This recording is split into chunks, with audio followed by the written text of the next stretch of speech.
Ethan Ford chuckled softly. Officer Holt, you're too kind. What objections could I possibly have? Holt leaned in closer, lowering his voice. Some people are still trying to fish Nolan Wallace out. They've even reached out to me. Ethan laughed, a sharp edge to it. Is that so? But there's the law, isn't there? If Nolan Wallace committed a crime, he should receive the punishment he deserves, right? Holt paused, thought for a moment, and understood Ethan's implication. He smiled. Mr. Ford makes a good point. All right, Mr. Ford, I need to go process this batch of punks. I'll take my leave.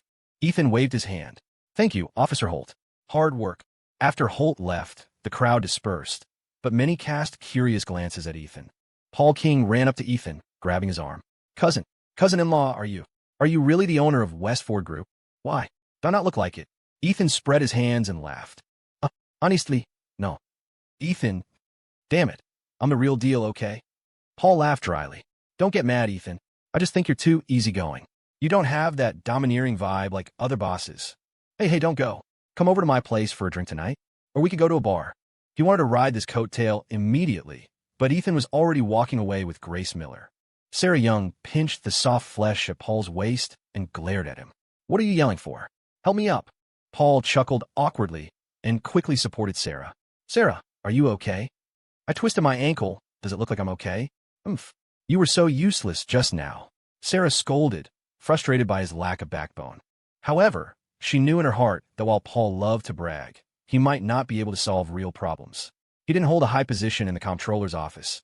He was just a low-level clerk. Sarah shook off his hand and walked away in a huff. Hey, Sarah, don't be mad. Wait for me. Paul hurriedly followed to comfort her. Since Sarah had twisted her ankle, the shopping trip was cut short. Grace bought 2 sets of clothes for Ethan, and they returned to the Miller home. Back in the room, Grace was helping Ethan try on the new clothes. You'll definitely look handsome in this, you jerk, Grace said expectantly, holding a blue dress shirt. I feel like the style is pretty much the same as what I have at home, Ethan teased. Grace rolled her eyes at him. How is it the same? Look, the waistline is different here. It's more tapered. Come on, put it on and try it. Ethan asked in surprise. Try it on now? Of course. What's the big deal? Hurry up and take off your clothes. It's not like I haven't seen you before, Grace said matter-of-factly. Ethan's mouth twitched. Grace was getting bolder and bolder. All right, I'll try it. Ethan took off his jacket and then unbuttoned his shirt, staring at her as he did so. Grace blushed under his gaze and spat. Ethan, why are you looking at me? What do you want to do? Ethan pondered for a moment and said seriously, What? Grace was confused. What riddles was he speaking now? A moment later, Ethan took off his shirt, revealing lean, defined muscles. His abs were faintly visible. Grace's eyes widened, and a metaphorical drool trail formed at the corner of her mouth. Oh my God, Ethan, have you been working out? Grace swallowed, asking in astonishment. These muscles didn't look like something Ethan would have. With his usual strength, how could he have muscles? Ethan smiled proudly. Of course. The company has a gym. Whenever I go to the office, I work out. We even have professional trainers. My goodness, that's a big change. Grace gave a thumbs up in praise. Looking at him now, he felt much more masculine, though once he put clothes on, he still looked a bit scholarly and refined. Naturally, I'm a lot stronger now. Look, one of my arms is worth 2 of yours. Ethan flexed his bicep, showing off to Grace. Grace scoffed, dismissive. Stop bragging. Want to test it? Arm wrestle. Uh-huh. Grace Miller, you think I'm afraid of you? Ethan struck a classic Bruce Lee pose, ready for the challenge. Whoever loses has to be the horse. I want a piggyback ride. Hee. Grace laughed arrogantly. No problem. Come on. Ethan opened his hand. They went to the desk, locked fingers, and prepared to arm wrestle. Ethan laughed inwardly. Little girl, would I, a grown man, lose to you? Before, I'll let you bully me because I didn't use my full strength. Now, I'll show you what a real man is. Let you see true power.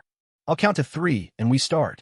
Ethan said seriously, beginning to exert force secretly. 1, 2, 3. Go down. Ethan exerted force suddenly, intending to win in a second. But the next moment, he felt a massive force surge from her palm. Terrifying power. Bam. Ethan's hand was slammed onto the table surface. Ethan was bewildered. Holy crap. What kind of monster strength does Grace have? Grace stood up, clapped her hands, and said proudly, Ethan, I won. Ethan also stood up, quickly checking Grace all over, pinching her arms, then her face. Grace, Omega. She slapped Ethan's wandering hand away. What are you doing? Ethan said solemnly. I want to see if you're a robot from the future, or an alien. Grace twitched her lips, glared at him, and said, You're the robot. Is a robot as good-looking as this princess? Since we were kids, you've never been as strong as me. What's so strange about it? Ethan. Grace kicked off her shoes, jumped onto the bed, and waved to him with a smile. All right, you lost. Pay up. Be the horse. Ethan smiled wryly. Okay. He took off his shoes and climbed onto the bed, lying face down. Just as Grace was about to climb on, Ethan gave a wicked grin, suddenly flipped over, and pinned her beneath him. Gracie, how about you let me ride first? Ethan teased. Grace looked at his bare chest, her cheeks instantly turning as red as an apple, her heart racing. W, what are you doing? You clearly lost. You're cheating. Ethan chuckled. Then let me be a cheat. Saying that, he prepared to transform into the big bad wolf and pounce on the super-strength little white rabbit. Suddenly, the bedroom door clicked open. Lily Miller, carrying a plate of fruit, was about to walk in. But as soon as she opened the door, she saw Ethan, shirtless, pressing down on Grace. She was instantly dumbfounded. Grace was also dumbfounded. Ethan's body froze completely. As the three looked at each other, the air filled with awkwardness. Grace curled her toes, so embarrassed she could have dug a hole right through the mattress. You two continue. I didn't see anything. Lily chuckled softly and immediately closed the door. Grace's face was beet red. She glared at Ethan, ashamed and annoyed. Ethan, it's all your fault. Thud. Ouch. Outside, Frank Ford checked the time and set down his teacup. Hey, George, I think it's about time. We should head back. Going back so soon? Why not stay for dinner? We can have a few more drinks. George Miller had drunk quite a bit and stood up to urge them to stay. Frank laughed. Hey, there's plenty of time in the future. When we get back to Chicago, there'll be plenty of opportunities. All right, we really should go. Has Ethan not come out yet? Lily came out carrying the fruit, looking a little excited. Hey, Frank, don't rush. Wait a bit for Ethan. He might not be done yet, Frank and Mary Ford looked at each other in confusion. Frank scratched his head and asked, Not done? How long does he need? Lily rubbed her chin, thought seriously, and said uncertainly, Maybe.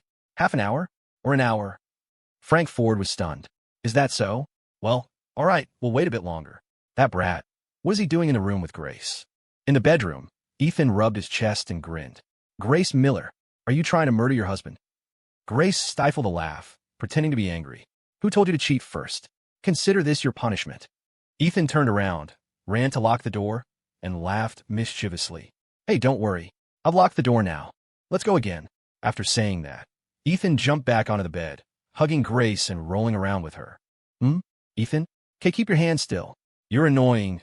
Grace dodged his tickling hands, letting out crisp laughter.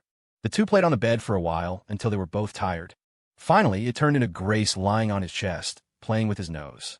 They quietly enjoyed the time alone. After a while, Grace chuckled softly. Ethan, why do I love you so much? Did you use magic on me? Confess. Ethan pinched her small nose and laughed. You want to talk? You definitely put a spell on me. Grace, I love you too. Grace gave a sweet smile, resting her head on his chest, listening to his heartbeat. She wanted to lay like this forever. In this moment, it felt real. With her whole heart and soul, she felt Ethan right there beside her. It's so peaceful. You'll always be by my side, right? She asked softly. Ethan stroked her head and promised, I will. We will never be apart. I will always be by your side. Grace's eyes grew a little moist. She looked up at him. The next moment, she kissed him. Time seemed to stop in an instant. After an unknown amount of time, Grace finally let him go and whispered, All right, Uncle and Annie must have been waiting outside for a long time. You should go back. From now on, I hope you work a little less, rest more, and smoke less. She actually missed Ethan a lot on normal days, but she understood he had work. Sometimes he was busy until late, sometimes he needed to discuss business and couldn't be with her. She would wait silently at home, or bring him a late-night snack, never interfering with his work. She wanted to support him silently from behind. When he was tired, she would be his warm harbor. Ethan looked at her sensible appearance, feeling a heartache for how understanding she was. He smiled. Okay, I'll listen to the boss. Ethan got up from the bed, put his clothes back on, opened the door, and then turned back to wave at her. Grace, I'll pick you up in a few days to go back to Chicago. Grace covered her mouth and laughed. Okay, I know. Go on back. Ethan walked out of the room into the living room and saw Frank already putting on his shoes, holding some return gift bags, looking ready to leave. Dad, you're leaving? Seeing Ethan come out of the room, Frank asked in surprise, "Hey, didn't you need half an hour or an hour? Why are you out in 10 minutes?" Hearing the voice, Lily walked out of the kitchen, wiping her hands, and asked in astonishment, "Ethan, why you're going back already? Hmm? That fast? Oh my. Looks like he needs some supplements." Ethan scratched his head and laughed dryly. "Yes, Auntie, it's getting late." Lily kept a straight face and said seriously, "Wait a moment. I'll get you something." Saying that, Lily went back into the kitchen and brought out a large bag of stuff from the cabinet. She stuffed the items into Ethan's hands and said solemnly, "Ethan, take this back and brew it in water to drink. Drink it every day. It'll help regulate your system." Ethan opened the black bag, looked down, and was instantly dumbfounded. It was a huge bag of ginseng slices and herbal supplements. "I picked these out specifically. I was saving them for your Uncle George, but you take them first. Remember to drink the brew," Lily instructed repeatedly. Ethan, did Annie misunderstand something? Do I need supplements? But he couldn't refuse an elder's kindness. Cough, cough, okay, Annie. I got it. Ethan nodded repeatedly and tied up the bag. Leaving the Miller house, the Ford family returned directly to their home. For the rest of the holiday, if Ethan wasn't on the road visiting relatives, the whole family was at home waiting for relatives to visit. In the blink of an eye, it was January 7th. Early in the morning, Ethan washed up and tidied up the house. "Dad, are any more relatives coming today?" Ethan put down the tablecloth and looked up to ask. Frank shook his head. "Didn't receive any calls. Probably not. Once we clean up, we'll pack. We have to go back to Chicago tomorrow." Ethan smiled. "That's good. Running around for days has been tiring. I feel freer back in Chicago." As the father and son were chatting, a knock suddenly came from the courtyard gate. "Who is it?" Frank asked suspiciously. "Frank, it's me, Thomas." Thomas Tate's voice rang out. "Thomas?" Frank didn't recall which Thomas it was for a moment. A former co-worker? He quickly ran to open the door and was instantly stunned. "Ah, Mayor Tate. Why you? How did you come here? Please come in." Frank looked shocked, feeling overwhelmed by the favor, and quickly invited the person into the courtyard. "Ah, Frank, how could you forget me? It's the holidays. Just came to wish you a happy new year. Haven't seen you in years. By the way, is Ethan home?" Thomas said politely. Frank was bewildered. "What's the situation? Am I that close with Mayor Tate? Why did he come personally to wish me a happy new year? Seems like he's here for my son." But a guest was a guest, especially such a distinguished one. He quickly said, "Hey, Mayor Tate, he's home. Please, please. You're such a distinguished guest. It's a surprise. Come, sit in the living room. Uncle Frank, happy new year. Wishing you good health and all the best." Tyler Tate, carrying bags big and small, greeted politely. "This is my son, Tyler. When they were kids, he used to follow Ethan around to catch frogs. Don't you remember?" Thomas introduced with a smile. When he said that, Frank recalled some memories and remembered Tyler. "The kid is so big now, I almost didn't recognize him. Come in and sit." Frank greeted warmly. The Tate father and son followed Frank into the living room. As soon as Thomas saw Ethan, he walked up warmly and shook Ethan's hand. "Ethan, Happy New Year." "Ethan, Happy New Year. Wishing you great prosperity." Tyler Tate beamed, greeting happily. Frank, standing to the side, was dumbfounded seeing the Tate father and son so warm toward Ethan. "What is going on? Why does it feel like they came specifically to visit my son?" Ethan was also a bit surprised to see the Tate family come for a holiday visit. People generally don't show up for no reason. "Have a seat.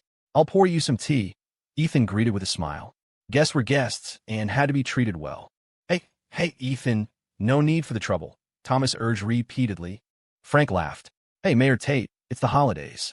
How can you come to our home and not have tea? You sit first. I'll go prepare some food." Thomas stopped declining and said politely, "Oh, sorry to trouble you." Ethan had heard enough of these polite remarks over the past 2 days. Whether going to a relative's house or having relatives come over, it was basically the same script, a polite push and pull. Maybe this was just the tradition.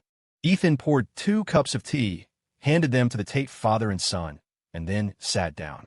"Uncle Thomas, I was thinking of visiting you today to wish you a happy new year. I didn't expect you to beat me to it. I'm really flattered." Thomas Tate had a kind smile on his face. "Ethan, knowing you have that intention makes me happy. It doesn't matter who visits whom. I figured you might be heading to Chicago in a couple of days, and since I happen to be free today, I came over to see you." Ethan picked up a tangerine and peeled it, but his mind was pondering their intentions. They certainly didn't come just to sit. Thomas was an old fox. Naturally, he wouldn't state his purpose right away. "Yes, Uncle Thomas. We plan to go to Chicago tomorrow. You know, school starts soon." Ethan said with a light smile. Thomas was surprised. So soon? You could stay a few more days in your hometown. No, I have business to handle in Chicago. I can't sit still here. Ethan shrugged. I see. Understandable, understandable, Thomas smiled. Then he looked around the room and said, Ethan, this house has been around for some years, right? Why not renovate it? If you want to renovate or rebuild, I'll arrange someone to follow up for you. The approval procedures will be done in half a day. In rural towns, renovating or rebuilding houses required approval before construction could start. Usually, these approvals wouldn't come down for months. Thomas wanted to use this to show goodwill to Ethan. Ethan naturally heard it and smiled. This is the old ancestral home. My dad can't bear to tear it down. We plan to see if we can buy a plot of land nearby and build a new house, so it's more comfortable when we return. Tyler Tate immediately said, There is land, right at the entrance of the alley, that large vacant lot across the way. That's residential land that can be traded. I heard it belongs to the Langston family and has been sitting idle. He was quite familiar with the town situation. Hearing Ethan wanted to buy land, he felt it was a chance to get closer. Is that so? No wonder it's been empty. Are they willing to sell? I'm willing to pay for it, Ethan asked with interest. Tyler rolled his eyes and said seriously, There aren't many Langstons left. I heard Old Man Langston intends to sell, but no one has been willing to take it over. It's 2 acres. Actually, he didn't know the specific details, but if Ethan wanted it, he would find a way to help secure the land. Thomas waved his hand and smiled. Ethan, don't worry about this. If you really want to buy it, I'll go talk to the Langstons later. The land is idle anyway. If they don't sell, it'll just become a wasteland. Tyler chimed in, Yeah, it's 2 acres. If it sits idle, it might be reclaimed and turned back into farmland. Ethan understood their meaning. They were eager to help. Indeed, building a house in his hometown would be much easier with the Tate family's help. He would definitely owe this favor. In that case, Tyler, if you have time, ask for me. Price isn't a problem, as long as it's reasonable. 2 acres, I'll buy it. Ethan smiled. A look of joy appeared on Tyler's face. He responded, Haha, no problem. You can leave this to me with peace of mind. I'll go talk to the Langstons when I get back. We should be able to settle it very quickly. Then, thank you very much. Ethan smiled and handed him a tangerine. Tyler happily accepted the tangerine and said, Ethan, now that Big Rock doesn't have the Wallace family, there shouldn't be anything we can't handle. Rest assured. Mentioning the Wallace family, Ethan looked at Thomas and asked, Uncle Thomas, how many people behind the Wallaces were swept up? Thomas held up 3 fingers and said seriously, 35. Anyone with ties or dealings with the Wallace family has been taken away for investigation. It involved core positions in the town units, as well as various bureaus. For some people, you could say the wind is whistling in the trees, panic everywhere. Now, everyone is avoiding the Wallaces, trying their best to clear their relationship with them. Hearing this, Ethan laughed involuntarily. When the wall falls, everyone pushes. It's normal. Thomas sat a little closer to Ethan, leaned in, and whispered the Wallace family's assets were confiscated, but his industries are still there. Regarding the investigation of the Wallace family's industries, I've told them to hold off a bit. Among them is a vanadium mine. The reserves haven't been proven yet, but the town had already processed various approvals for the Wallaces beforehand. The mining licenses were all done, but Nolan Wallace didn't have the capability to develop it, so the mine has been sitting idle. Hearing about a vanadium mine, a glint flashed in Ethan's eyes. Starting in 2001, as manufacturing investment increased, the demand for upstream minerals grew. Ethan remembered that in 2003, major newspapers reported a shortage of mines and raw materials. Huge demand sent or prices skyrocketing like a rocket. Currently, vanadium ore was around $2,000 per ton, but in 2 years, just 2 years, it soared to a high of $40,000 per ton. As state-owned assets invested heavily in developing mines and supply increased, the price of vanadium ore quickly fell back, eventually stabilizing around $12,000 to $18,000 per ton. The profit margin was simply staggering. Ethan was intrigued. He pondered for a moment and asked, since the Wallaces went in, his mine should be confiscated, right? Seeing Ethan was interested, Thomas smiled. Of course, it will be forfeited assets. However, I think these assets still need to be liquidated into fines. According to my discussion with Mayor Gene Gardner, this mine has to be listed for auction, which includes the mine's exploration rights and mining rights. Hearing this, Ethan immediately picked up a pack of Parliament cigarettes from the table, took out 2, handed them to Thomas and Tyler, and then lit one for himself. Haha, Uncle Thomas, I'm a bit interested in this mine, Ethan said bluntly, not hiding it at all. Thomas took a drag of his cigarette and laughed. Ha, I knew it. Ethan, you'd definitely be interested. The Wallace family has fallen. In the entire Big Rock, I think the only person with the capability and strength to develop the mind is you. Keep the goodies within the family, right? You're from Big Rock. It's more appropriate for one of our own to handle this. Ethan calculated rapidly in his mind. Investing a mine was business worth over $100 million. If handled well, it could earn him some serious money. This was truly a big gift. Thomas Tate bringing out such a big gift. What did he want in exchange? There was no such thing as a free lunch in this world. If there was, it was surely poisoned. Then thank you very much for looking out for me. Uncle Thomas, Ethan said politely, cupping his hands. Thomas waved his hands repeatedly, looking serious. Hey, no need to be so polite. We're all family. Tyler and you grew up together. For this kind of favor, of course I'd help.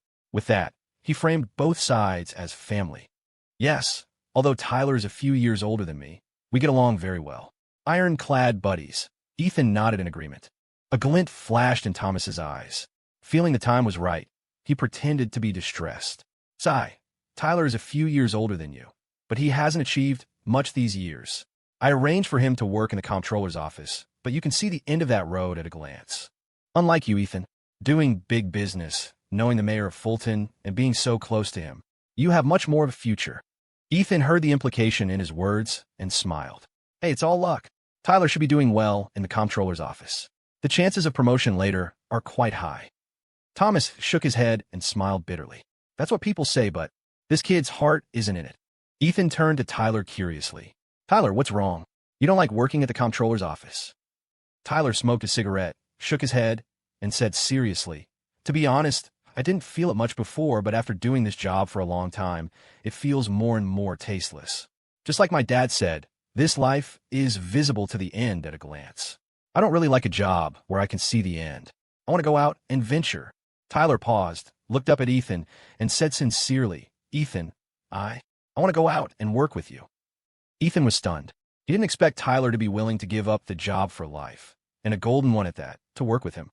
Looking at Tyler's face, he didn't seem to be joking. Tyler, why do you suddenly want to work with me? Ethan asked in surprise. Tyler gave a bitter smile. It's not sudden. I've thought about it for a long time. I've thought it through clearly. I haven't been able to sleep for nights thinking about this, and I've made up my mind. I'm still young. There's a vast world outside Big Rock. I want to see it, experience it, venture out, and make a name for myself. Thomas put down his cigarette, took Ethan's hand, and said sincerely, Ethan, I'm not very at ease with him venturing out on his own, but if he wants to follow you, I'm very at ease. I'm getting old. I can't help Tyler much. I just hope he can make something of himself. I want to ask you to look after him.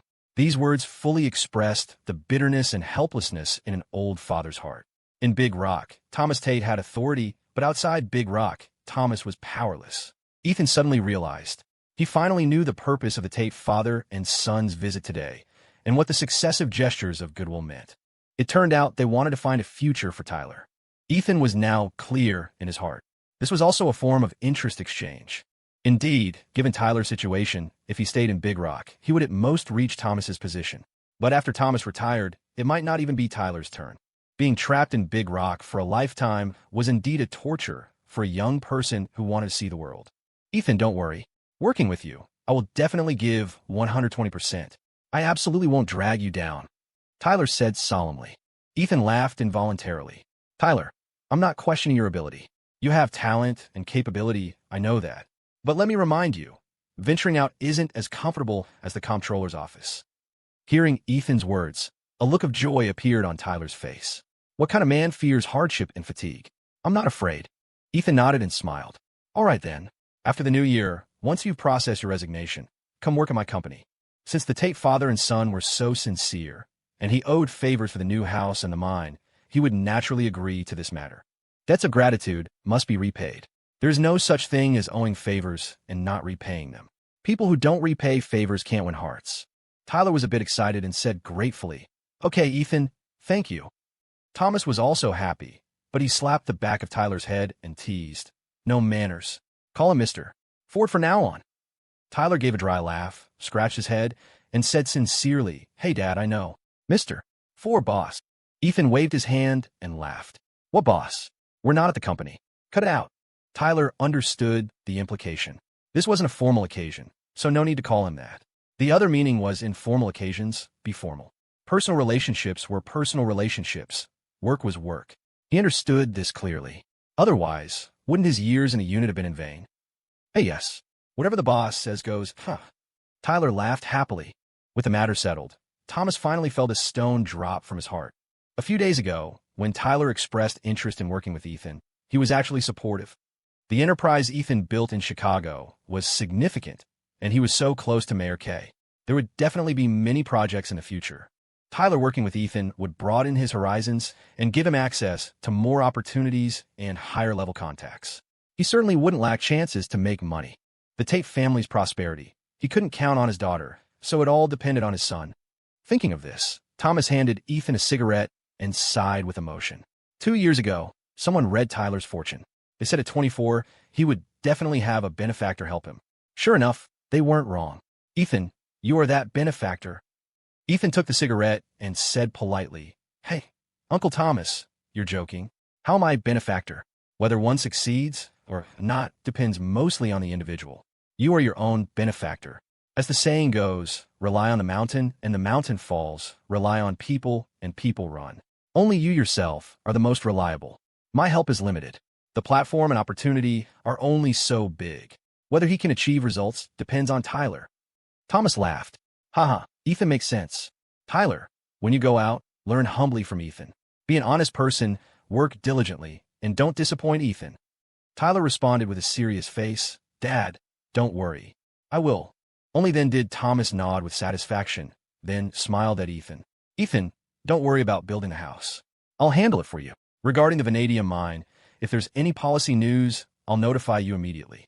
When it comes up for auction, there naturally won't be any problems. This was Thomas's promise to him. Ethan smiled faintly. Then, thank you for looking out for me, Uncle Thomas. As they were chatting, Ethan's phone rang. He took it out and saw it was a call from Victor the Reaper Vane.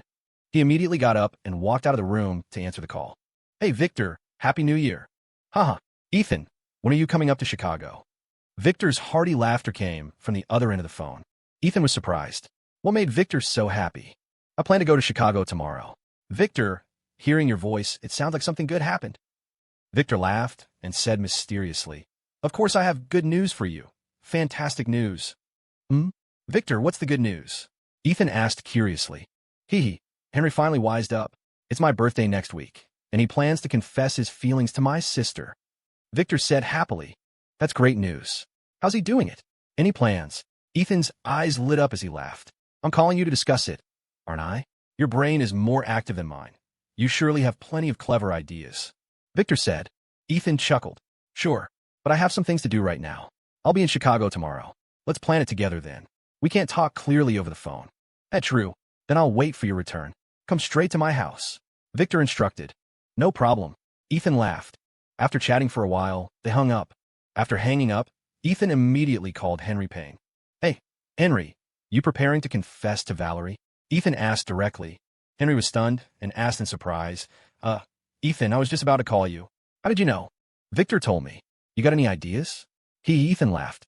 On the other end of the phone, Henry scratched his head and whispered, I don't know how to do it. No experience. Ethan, can you help me come up with an idea? Ethan laughed. No problem. Tomorrow, meet at Victor's house. I'll call Tank later too. After hanging up, Ethan immediately notified Wayne Tank Turner the big news. Hearing this, Tank shouted excitedly, genuinely happy for Henry, and promised to be there. Ethan put down his phone, feeling happy in his heart. Henry had finally found his home. Why did I say home? Whatever. As long as he's not single anymore. Ethan turned back into the room, his face beaming. Ethan, what's wrong? You look like you won $5 million, Thomas asked with a smile. Ethan waved his hand and sighed. One of my brothers is about to stop being single. I'm happy. It wasn't easy. That is indeed a good thing. In this day and age, finding a girlfriend and getting a wife isn't easy. Thomas nodded. At this moment, Frank shouted from the kitchen, Son, the food is ready. Invite Mayor Tate to sit over here. Okay, Ethan responded, then invited the Tate father and son to the dining table to eat. This meal lasted from late morning until noon. 3 bottles of whiskey were consumed, and everyone drank to their heart's content. After seeing off the Tate father and son, Ethan went straight back to his room and lay down. Early the next morning, Ethan packed his luggage and got in the car, and the whole family went to meet the Millers. 3 cars came back, but now only 2 Audi A6s remained. Ethan planned to buy 2 more luxury cars when he returned to Chicago. Back in Chicago, it was exactly noon. After dropping his parents off at home, Ethan and Grace carried New Year's gifts and toys to Victor Vane's house. At Victor's door, Ethan rang the doorbell. A moment later, the door opened, and a plump, beautiful woman appeared. It was Victor's wife, Vanessa Vane. "Grace, Happy New Year." Ethan bowed slightly and smiled. "Vanessa, Happy New Year," Grace also greeted. It wasn't her first time at Victor's house. They knew each other. "Ethan, Grace, you're here. Come in and sit," Vanessa greeted warmly. Ethan carried the gifts inside. Victor's child, Timmy, saw Ethan and ran over excitedly shouting, "Uncle Ethan! Uncle Ethan! This kid, he definitely knows you bought him toys. He asks when you're coming all the time." Vanessa covered her mouth and laughed. "Haha, plenty of toys. Timmy, here, this is a super big tank." Ethan placed the toy in front of Timmy. "Wow, such a big tank." Timmy happily hugged the toy, jumping up and down. "This child, haven't you thanked Uncle Ethan yet? And did you wish Uncle Ethan a Happy New Year?" Vanessa scolded playfully from the side. Timmy remembered and bowed to Ethan. "Thank you, Uncle Ethan. Uncle Ethan, Happy New Year. Congratulations, and be prosperous. Timmy is so good. Here, take your lucky money." Ethan happily rubbed his little head and handed him a large red envelope. Thank you, Uncle Ethan." Timmy happily accepted the envelope. Grace squatted down, pinched his cute chubby cheeks, and laughed. "What about me? You haven't called me yet." "Auntie, congratulations, and be prosperous," Timmy said obediently. "So good." Grace also handed over an envelope. "Timmy is so cute. His cheeks are so fleshy," Vanessa teased. "Then why don't you hurry up and have a baby?" Grace's cheeks blushed. It's still early." She liked children very much, but that kind of thing really depended on fate. Victor Vane walked out of the tea room, saw Ethan and Grace, and smiled. "Ethan is here. Victor, Happy New Year." Ethan put down the gifts and greeted. "Hey, sit down first. Henry will be here soon. We have to come up with an idea for him today, no matter what," Victor laughed. Mentioning this, Grace got excited. She took out a notebook from her bag and said, "Victor, I thought about it last night and in the car. Currently, there are 18 proposal plans in total." "Victor, what, 18? Grace, where did you find those?" Grace said seriously, "Summarized from TV dramas. I also asked my best friend, Chloe." Cough, "All right, let's bring them all out for discussion later." Victor coughed twice, surprised Grace had so many ideas. About half an hour later, Henry Payne and Tank arrived together. A group of people gathered around the living room table to discuss the proposal plan. "How about this one? Right downstairs at her apartment complex. Set up flower lanterns in heart shape. Then Henry, you stand in the middle. We'll lure Valerie down, and she'll definitely be surprised." Grace pointed to one of the plans. "Grace, the weather forecast says rain tonight," Tank said, twitching his mouth. Grace slapped her forehead. "Oh, I almost forgot. Oh no, if it rains, most of my plans won't work. Then didn't I waste my time organizing them?" She flipped through the notebook, bewildered. Her plans were all outdoors. If it rained, they were all ruined. Now everyone else was bewildered too. Victor was a rough man. He had no ideas. Henry was a simpleton. He couldn't think of anything good. Tank had stumbled into his own relationship by accident last time and had no good suggestions either. Grace's plans were impossible to execute due to the rain. "Ethan, do you have any ideas?" Victor looked at Ethan. Everyone else looked at Ethan in unison. "Me?" Ethan paused. Suddenly, a flash of inspiration struck his mind. He slapped his thigh and said, "Hey, I actually thought of one." "What is it? Tell us quickly," Victor asked curiously. Ethan turned to Henry and asked with a smile, "Henry, where was the first place you and Valerie met?" Henry scratched his head and replied, "In the hospital ward. She was taking care of me." Ethan grinned. "That's right. Then you have to go to the hospital one more time." Henry was confused and didn't understand. Ethan waved his hand and said to everyone, "My plan goes like this. Henry, follow the plan later. We'll be waiting right outside the ward. Remember, don't blow your cover. The ring is hidden in your jacket's left pocket. Don't lose it. We'll be outside with flowers and balloons. Once you distract her, text me immediately. We'll rush in and set everything up for you. When she comes back, take advantage of her confusion, pull out the ring, and propose right away. Is everyone clear? Move out. Go, go, go." Evening, at the hospital entrance. Ethan shoved Henry out of the car. Inside the car, Victor stared at him and instructed, Henry, be sharp, you hear? Henry was a bit dazed and nervous. Doing million-dollar projects hadn't made him this nervous. I will. Henry nodded heavily. With that, he turned and walked toward the hospital. Inside the hospital, Valerie Vane was on duty at the inpatient nursing station. Valerie, I'm off work. You'll have to work hard tonight. A female nurse took off her white coat and smiled. Valerie sat at the desk and replied with a smile. Okay, Nurse Fran, you go. Leave it to me, don't worry. The nurse named Fran put away her files and suddenly asked curiously, Hey, Valerie, why haven't I seen that boyfriend of yours come to find you today? What boyfriend? Not yet.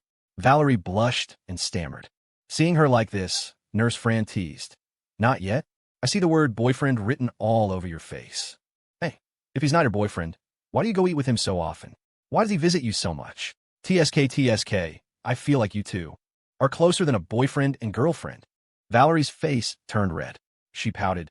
If he hasn't confessed, so he isn't. What's there to confess? That's not popular anymore these days. Fran shook her head, saying that. She leaned in and whispered in Valerie's ear, You have a few drinks with him, sleep together, and it's a done deal. Valerie's face burned. She said in annoyance, Oh, Fran, what are you saying? Really? Fran covered her mouth and laughed. Oh, blushing already? You usually seem so open-minded.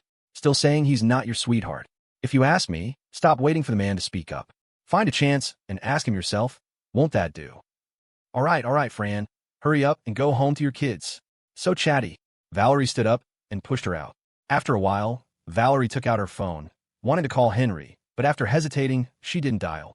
Wonder where he is now. Is he busy? Will I disturb his work? Valerie muttered to herself, put down the phone, and rested her chin in her hands. Will that guy come and find me today? Should I find time to talk to him? If we're going to date, let's date. When did I become so cowardly? Oh, why think so much? Work. She patted her face to wake herself up.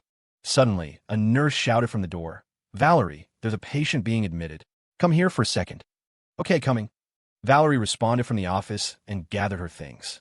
When she left the office and saw the patient, she froze. Henry. Yes, the person checking in was indeed Henry Payne. Henry turned his head, saw Valerie, and stammered, Valerie, I can't be hospitalized.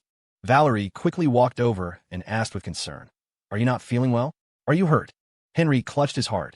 He wanted to speak, but he forgot his lines. He secretly opened his palm, which had words written in ink. He read from his hand, word by word. My heart feels a bit uncomfortable. I came to treat my heart. Stay for observation. Valerie was dumbfounded. What's wrong with you? Why are you stuttering like you're jammed? Henry put his hand down and laughed dryly. In nothing. Valerie, arrange a room for me. All right, follow him. Hey, how come I've never heard you had heart trouble before? Valerie stared at him suspiciously. Henry mimicked Ethan's thick-skinned manner. I don't know either. Getting sick is hard to predict. Is that so? Valerie was suspicious, but still led him to a ward. Inside was an elderly couple in their 70s or 80s. You wait here first. I'll go check the registry, Valerie instructed, then check the book at the door. Henry immediately took out his phone and texted the room number to Ethan. Ethan, inpatient department, 6th floor, room 13. Come quick. On the other side, Ethan and the others were waiting for the message. Beep, beep, the phone rang. He immediately picked it up to check. Henry sent a text. Action. Ethan laughed. Everyone quickly got out of the cars holding bouquets and balloons, causing passersby to look sideways. Hey, is this some big show? Valerie walked back into the ward, holding a thermometer, and said to Henry, the doctor said you need to take your temperature first. Okay. Henry immediately took off his jacket and placed it on the chair nearby. Valerie took his temperature and instructed, hold it tight. Come with me to the treatment room. Huh? Not here? Henry asked in surprise. Of course not here. Go to the treatment room. I need to examine you, Valerie said with concern. With that, Valerie casually picked up his jacket. All right, hurry up and follow. Henry patted his pocket, wanting to notify Ethan, but his phone was in the jacket pocket. He looked up, and Valerie had already left the room. Valerie, wait for me. He quickly chased after her. Arriving at the treatment room, Henry wanted to grab his jacket, but Valerie pushed him down onto the seat. Don't move. I've learned professional nursing. I'm going to listen to your heart now and check your heart rate, Valerie said seriously. This.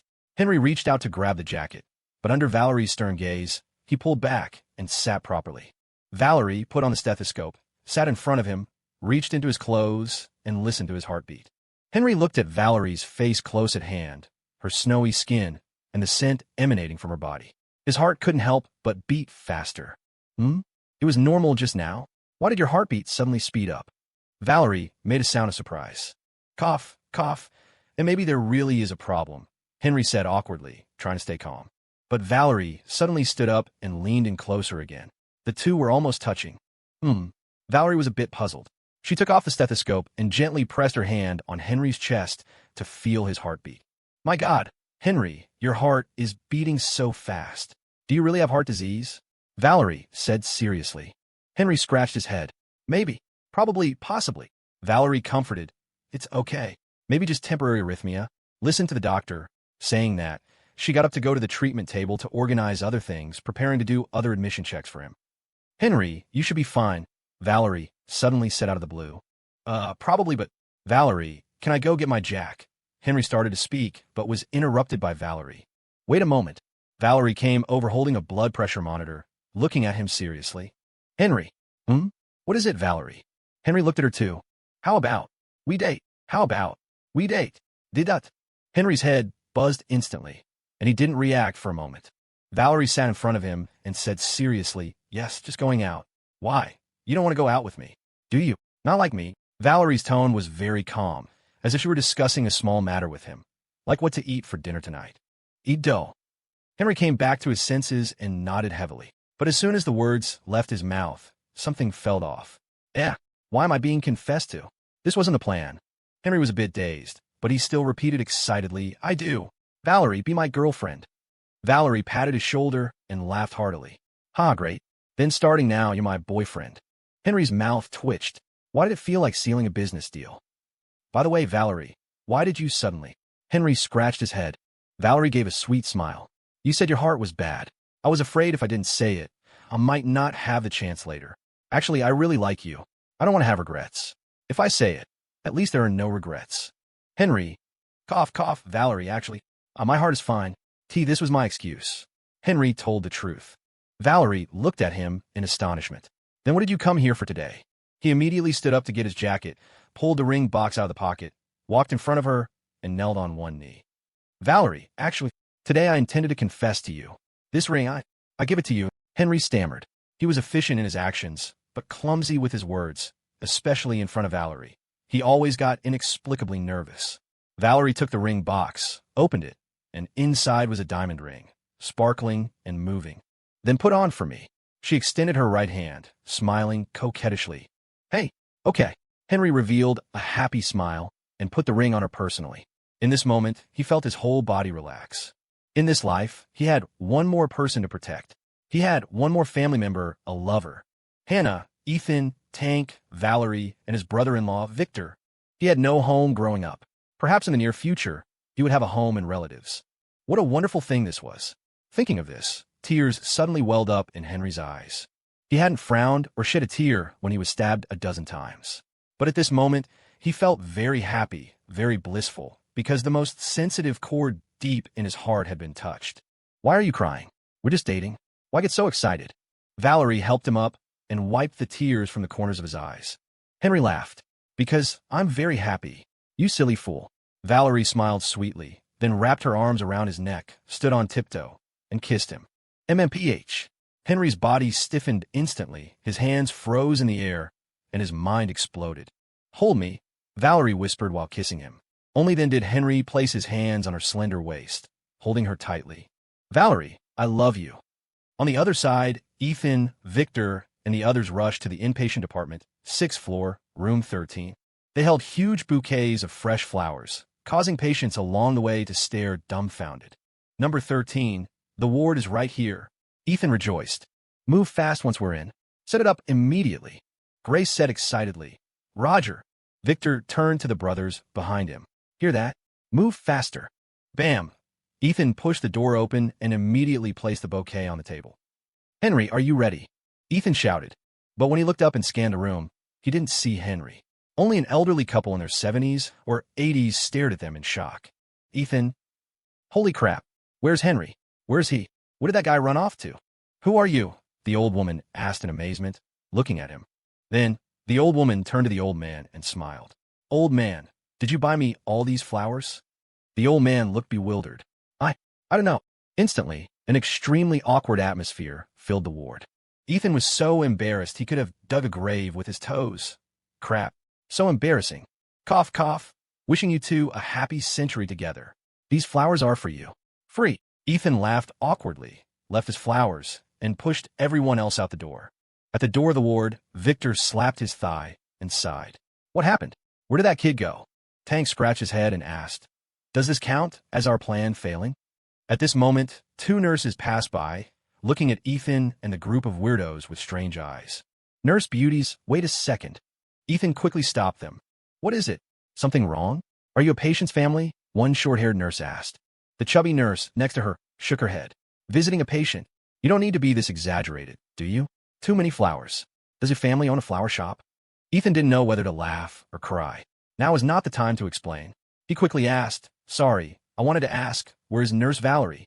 I just saw her and a patient in the treatment room. The short-haired nurse pointed to the other end of the corridor. Thanks. Ethan thanked her and quickly led Victor and the others toward the treatment room. The group arrived at the treatment room door, which had an observation window, to look inside. Ethan and Grace looked through the window and froze. A moment later, they both revealed weird smiles simultaneously. Seeing this, Victor's curiosity piqued, and he asked urgently, What is it? What happened? Are they inside? Victor squeezed in and, seeing the situation inside, his eyes widened. Holy crap. It worked? What's going on? Tank stretched his neck curiously. In the treatment room was a sweet and happy scene. Henry and Valerie were kissing. Damn, it worked. Ethan laughed happily. Indri succeeded in getting un single. Tank chuckled foolishly and asked, So our plan counts as a success? It should count as a success, but it also seems like it didn't completely succeed. Grace covered her mouth and laughed. Who cares? Anyway, the result is good. Hee hee. Victor revealed a proud big brother smile. That kid didn't disappoint me after all. A group of people holding massive bunches of flowers blocking the treatment room door to peep. This scene was truly bizarre. Inside the treatment room, Henry and Valerie slowly stopped. Both were panting slightly. Valerie's cheeks were flushed and charming. I still have a shift tonight, Valerie whispered. Then you go ahead. I'll wait for you at the hospital until you get off work. Henry laughed foolishly. Valerie gave a sweet smile and let him go. She turned her head and saw several pairs of eyes staring straight at her through the observation window on the door. She was dumbfounded on the spot. Who's outside? She blurted out in shock, thinking that her kiss with Henry just now had been seen by everyone. I want to die of embarrassment. Henry turned his head sharply, saw those eyes, and instantly recognized them. Holy crap, why are Ethan and the others here? Valerie, face flushed, walked over quickly and opened the door. The group swarmed in. Victor Vane laughed awkwardly. You two are here. We've been looking for you for ages.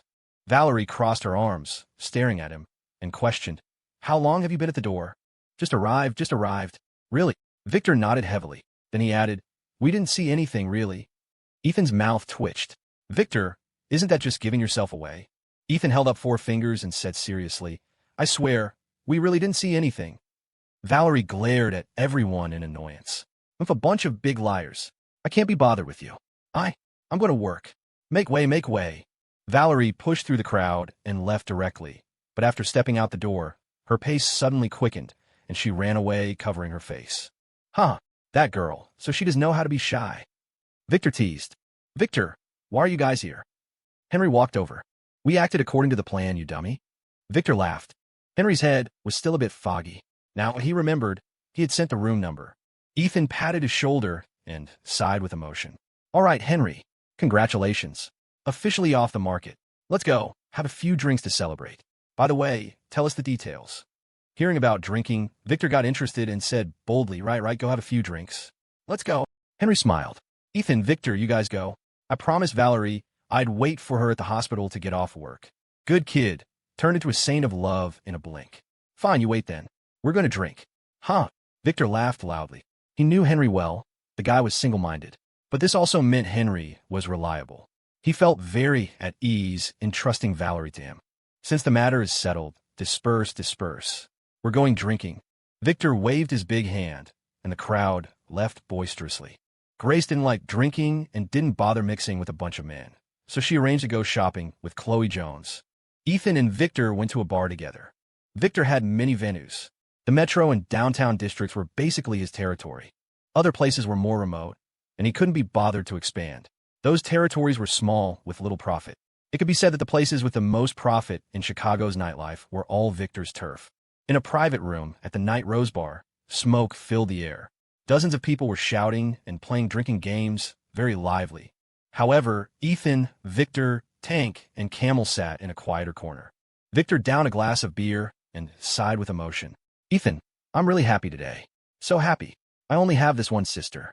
Before, she had a big temper and high standards. She didn't like anyone. Watching her grow up day by day, I worried. Thinking, what if she never gets married? Now, I can finally rest assured. Seeing the smile, never leaving his face, Ethan could tell he was genuinely happy. Victor, you can relax now. Henry is a bit quiet, but he's a good person and honest. Having suffered for so many years, he knows how to care for people.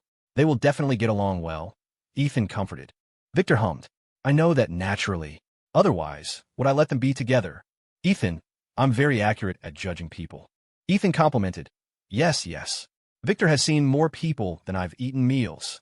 Victor laughed and scolded. Ha, you kid just love to flatter. But I like hearing it.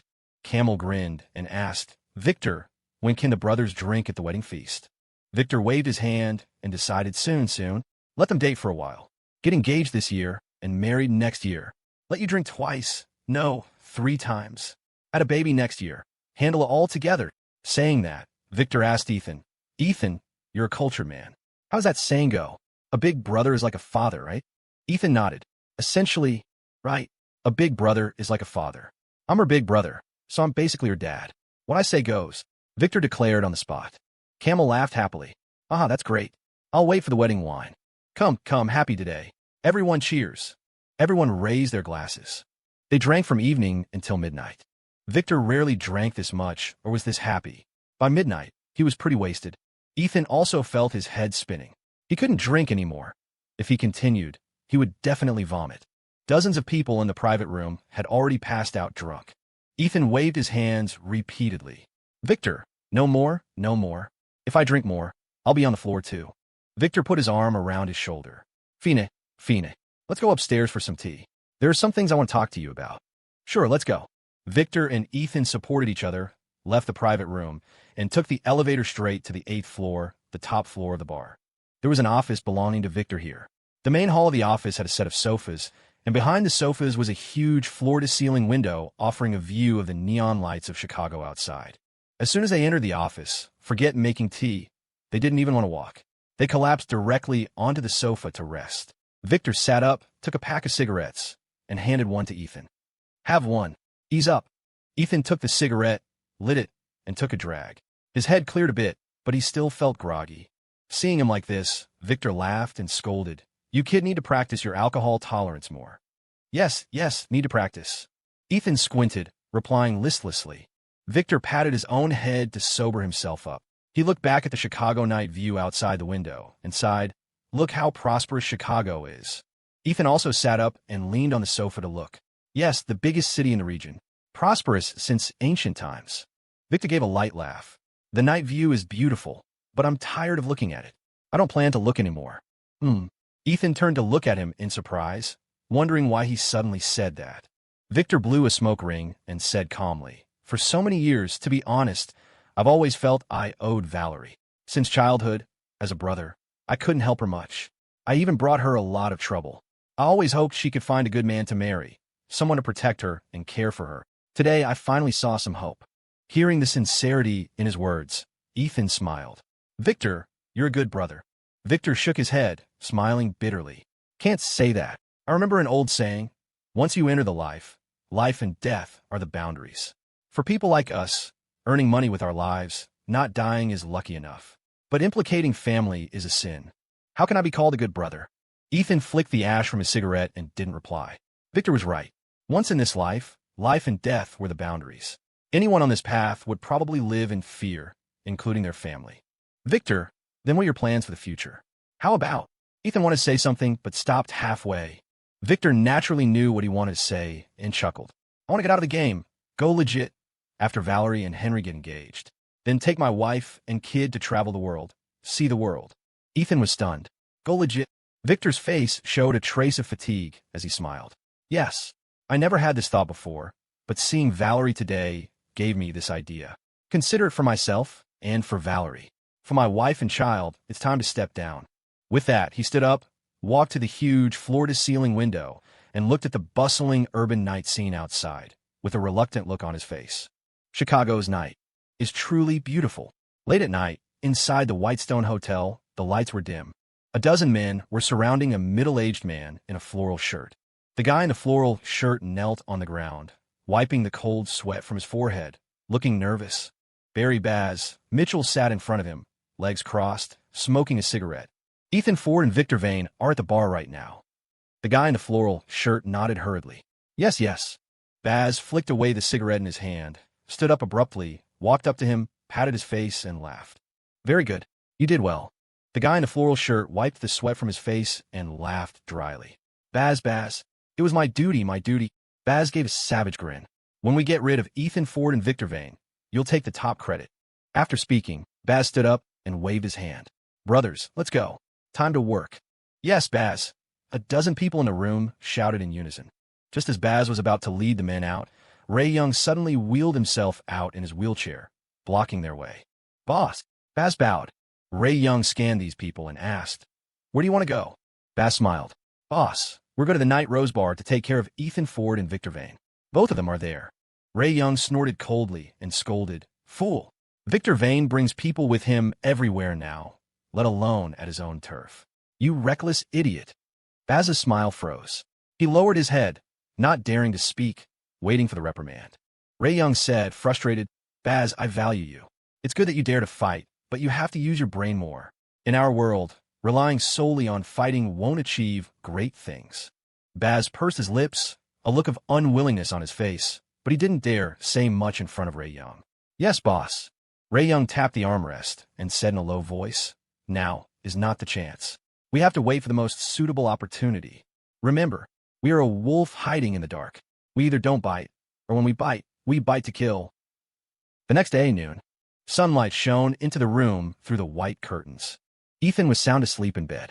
He had drunk a lot last night and hadn't woken up yet. Thump, thump. A sound came from the window, waking him from his dream. He rubbed his sleepy eyes, his head still groggy. Oh, who is it? Thump, thump. Ethan, the sun is roasting your butt. Still sleeping. Grace's crisp, sweet voice rang out from outside the window. Ethan threw off the blanket, rolled out of bed, and pulled open the curtains. The blinding sunlight almost kept his eyes shut. He shielded his eyes with one hand and opened the window with the other, seeing Grace wearing a white shirt, leaning out of the opposite window. Morning, Grace. He yawned and smiled. Grace glared at him, retracting her extendable, clothes-drying pole. Mr. Ford, it's almost noon. Still early. Tell me, what time did you get back last night? Were you drunk? Ethan rubbed his temples. He didn't remember when he got back, or even how he got back. Cough. Probably 11 o'clock. Grace huffed, exposing him. No way. You weren't home yet at 11. All right. I forgot. Ethan laughed awkwardly. Oh, I'm so hungry. My stomach is growling. Starving to death. He quickly changed the subject. Grace pouted. Sleep so long. Of course you're hungry. Come over. I bought breakfast, bagels, and coffee. I'll heat it up for you. Ethan grinned. Hee. Grace loves me the best. Okay. I'll take a shower and be right there. After speaking, Ethan grabbed clothes from the closet and ran to shower. He had fallen asleep immediately upon returning last night and hadn't washed. Half an hour later, Ethan came out showered, changed into a blue shirt and casual pants, looking a bit like a business professional. This outfit was bought by Grace. He looked in the mirror and said with satisfaction, Tisk, not bad. Grace's good taste. Cleaned up and tidy, he ran to the Miller house. Just as he entered, he saw Grace bringing out the heated breakfast. Young Master Ford, you're finally up. Quick, sit down. This servant has made breakfast for you, Grace said, putting on an obedient act. Ethan's mouth twitched. He felt something was wrong, very wrong. Cough, Grace, what are you trying to do? If you have something to say it nicely. Agreed. A gentleman uses his mouth, not his hands. Ethan moved slowly, sitting down under Grace's concerned gaze. Grace opened her mouth, revealing two cute little tiger teeth. Sorry, this princess is not a gentleman. As her voice fell, she made a move as if to bite him. Ethan simply hugged her, pulled her into his arms, and kissed her. MMPH. Grace's eyes widened. After a flurry of frantic activity, Grace went limp in his arms a moment later. Ah, damn it, you cheated. Grace blushed, glaring at him. Ethan wiped his mouth and laughed. Hee hee, you forced me. Grace punched his chest lightly with her small fist, looking disgusted. Next time, don't drink so much. Drinking too much is bad. Drink less. I really worry about you. Ethan rubbed her small head and smiled. Okay, I promise you. Next time I'll drink less. I swear. Grace poked his forehead with her finger and huffed. I don't believe you. You just know how to trick me. All right, hurry up and eat. It'll get cold. Okay, I'm eating. Ethan focused on eating breakfast, or rather, lunch, filling his internal temple, while Grace rested her chin in her hands and watched from the side. In her eyes right now, he was everything. Ethan, eat slower. Careful not to choke. Grace pulled a tissue to wipe his mouth. Seeing Ethan's comical wolfing down of food, she couldn't help but want to laugh. Ethan is actually really cute sometimes. By the way, Ethan, Chloe said she's going to the high school in 2 days. I want to go back and see Mr. Zane too. Will you go? Grace asked softly. Sure. It's going to go back and see the old boss. Otherwise, once school starts, there won't be time, and he won't have time either. Ethan nodded and agreed. Speaking of the old boss, their homeroom teacher at Oak Creek High, Mr. Zane. In high school, he had the nickname Demon Zane. He was a teacher who was particularly strict with students, but actually cared for them very much. For 3 years in high school, Ethan's grades weren't very good originally, but Mr. Zane never gave up on him, nor did he despise him for dragging down the class. Ethan was grateful to Mr. Zane. He had thought about finding time to visit him before, and now that Grace said she wanted to go back, they could fulfill this wish together. Grace smiled sweetly. Then it's settled. Let's go buy some gifts later. 2 days later, Oak Creek High School. It was a sunny day but a bit humid. It had rained the day before, and the sun came out today, typical humid weather. Duke and Dan Drake drove 2 cars, 2 Audi A6s, toward Oak Creek High. Grace and Chloe Jones wanted to whisper secrets, so they threw Tank into the same car as Ethan. Ethan, to be honest, going back to see Mr. Zane, my legs are shaking a bit. Tank laughed at himself. Every time he thought of Mr. Zane's serious face, it was simply a nightmare of his high school days. Ethan teased. What are you afraid of? Mr. Zane is a bit strict, but he's not a monster. He won't eat people. Actually, he's quite a nice person. An excellent teacher. Tank scratched his head and laughed naively. That's true, but I'm still afraid of him. At this moment, inside the faculty dormitory building at Oak Creek High, Mr. Zane was burying his head in lesson plans. His wife, Tanya Zane, brought in a cup of tea. George, still busy? Didn't you say a few students were coming to visit today? Mr. Zane didn't look up. MHM. I'll go help you cook as soon as I finish writing this paragraph. Tanya was used to talking to him like this over the years. Mr. Zane had dedicated his whole life to education. Apart from work, he didn't seem to care much about anything else. After a while, Mr. Zane finished. Only then did he stop his pen and take a sip of tea. All right, I'll stop here for today. I'll continue tomorrow. Don't blame me. The new semester is about to start. I have to prepare the lesson plans early. Mr. Zane looked up and said. Tanya rolled her eyes at him. I know you're busy. Otherwise, I would have just done it myself. Mr. Zane stood up to comfort her. Okay, I'm going to help you. Is that good enough? The couple left the room and entered the kitchen to start cooking. How many people are coming in total? I'll cook more rice, Tanya asked. 6, maybe 7. Just cook a full pot, mister. Zane replied with a smile. Tanya washed the vegetables and laughed. Every year after the holidays, wave after wave of students comes back to see you. Aren't they afraid of your stone face? Am I that scary? Mister. Zane frowned. Look, just the way you are now. Any student would be scared of you. Tanya looked back and laughed. Can't change it now. But I'm quite happy that the kids come back to see me. A kind smile finally appeared on Mr. Zane's face. Teaching for so many years, he never expected every student to like him. If students came back to see him, he was satisfied. The couple worked together, one prepping, one stir-frying. Before long, 5 home-cooked dishes were ready. Knock, knock. There was a knock at the door. Coming. Mr. Zane wiped his hands and shouted. Is it Ethan? You want to open the door? Standing there were 2 young men. Teacher, Happy New Year. The 2 young men greeted in unison. Uriah West, Lucas Bell, you're here. Come in and sit, Mr. Zane greeted with a smile. They were students from the class of 96. Uriah was the former academic rep and a student who visited often. Uriah wore black frame glasses, had a crew cut, and wore a plaid shirt, radiating the aura of an engineering guy from head to toe. Uriah walked in and laughed happily. Teacher, I've come to disturb you again. Hey, what are you saying? I'm happy you could come, mister. Zane said kindly. We all remember your kindness. For a lifetime, we agreed to come see you every year. Lucas Bell laughed loudly. He had his hair parted on the side. I know you have heart. Sit first, mister. Zane greeted. Uriah put down a large gift bag on the table and saw 6 dishes already laid out, more than usual.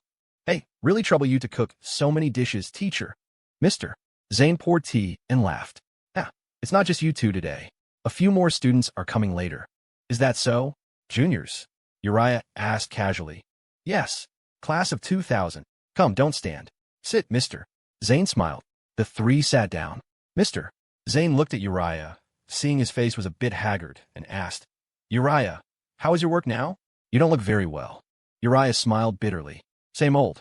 Busy in the lab all day. I have to start a new semiconductor project as soon as I get back after the new year. I specially took leave to come out today. Otherwise, I probably won't have free time for the next 2 months. Lucas teased. Uriah, capable people do more work. If they don't squeeze you, who will they squeeze? Uriah sighed. If they squeeze any harder, I'll be dry. My team is carrying the projects. If we don't add more hands, it's too hard to sustain. Mister. Zane kept a straight face. No matter how busy, you must pay attention to your health. Health is the capital of work. You need to rest more. Uriah mocked himself. Teacher, if I rest, I probably won't have rice to eat. Mister. Zane glared at him. What are you saying? You graduated from top-tier university. How can a college graduate not find a job? If it really doesn't work, just change jobs. Don't ruin your health for money. Uriah smiled bitterly. Teacher, I wanna, but my industry circle is only so big.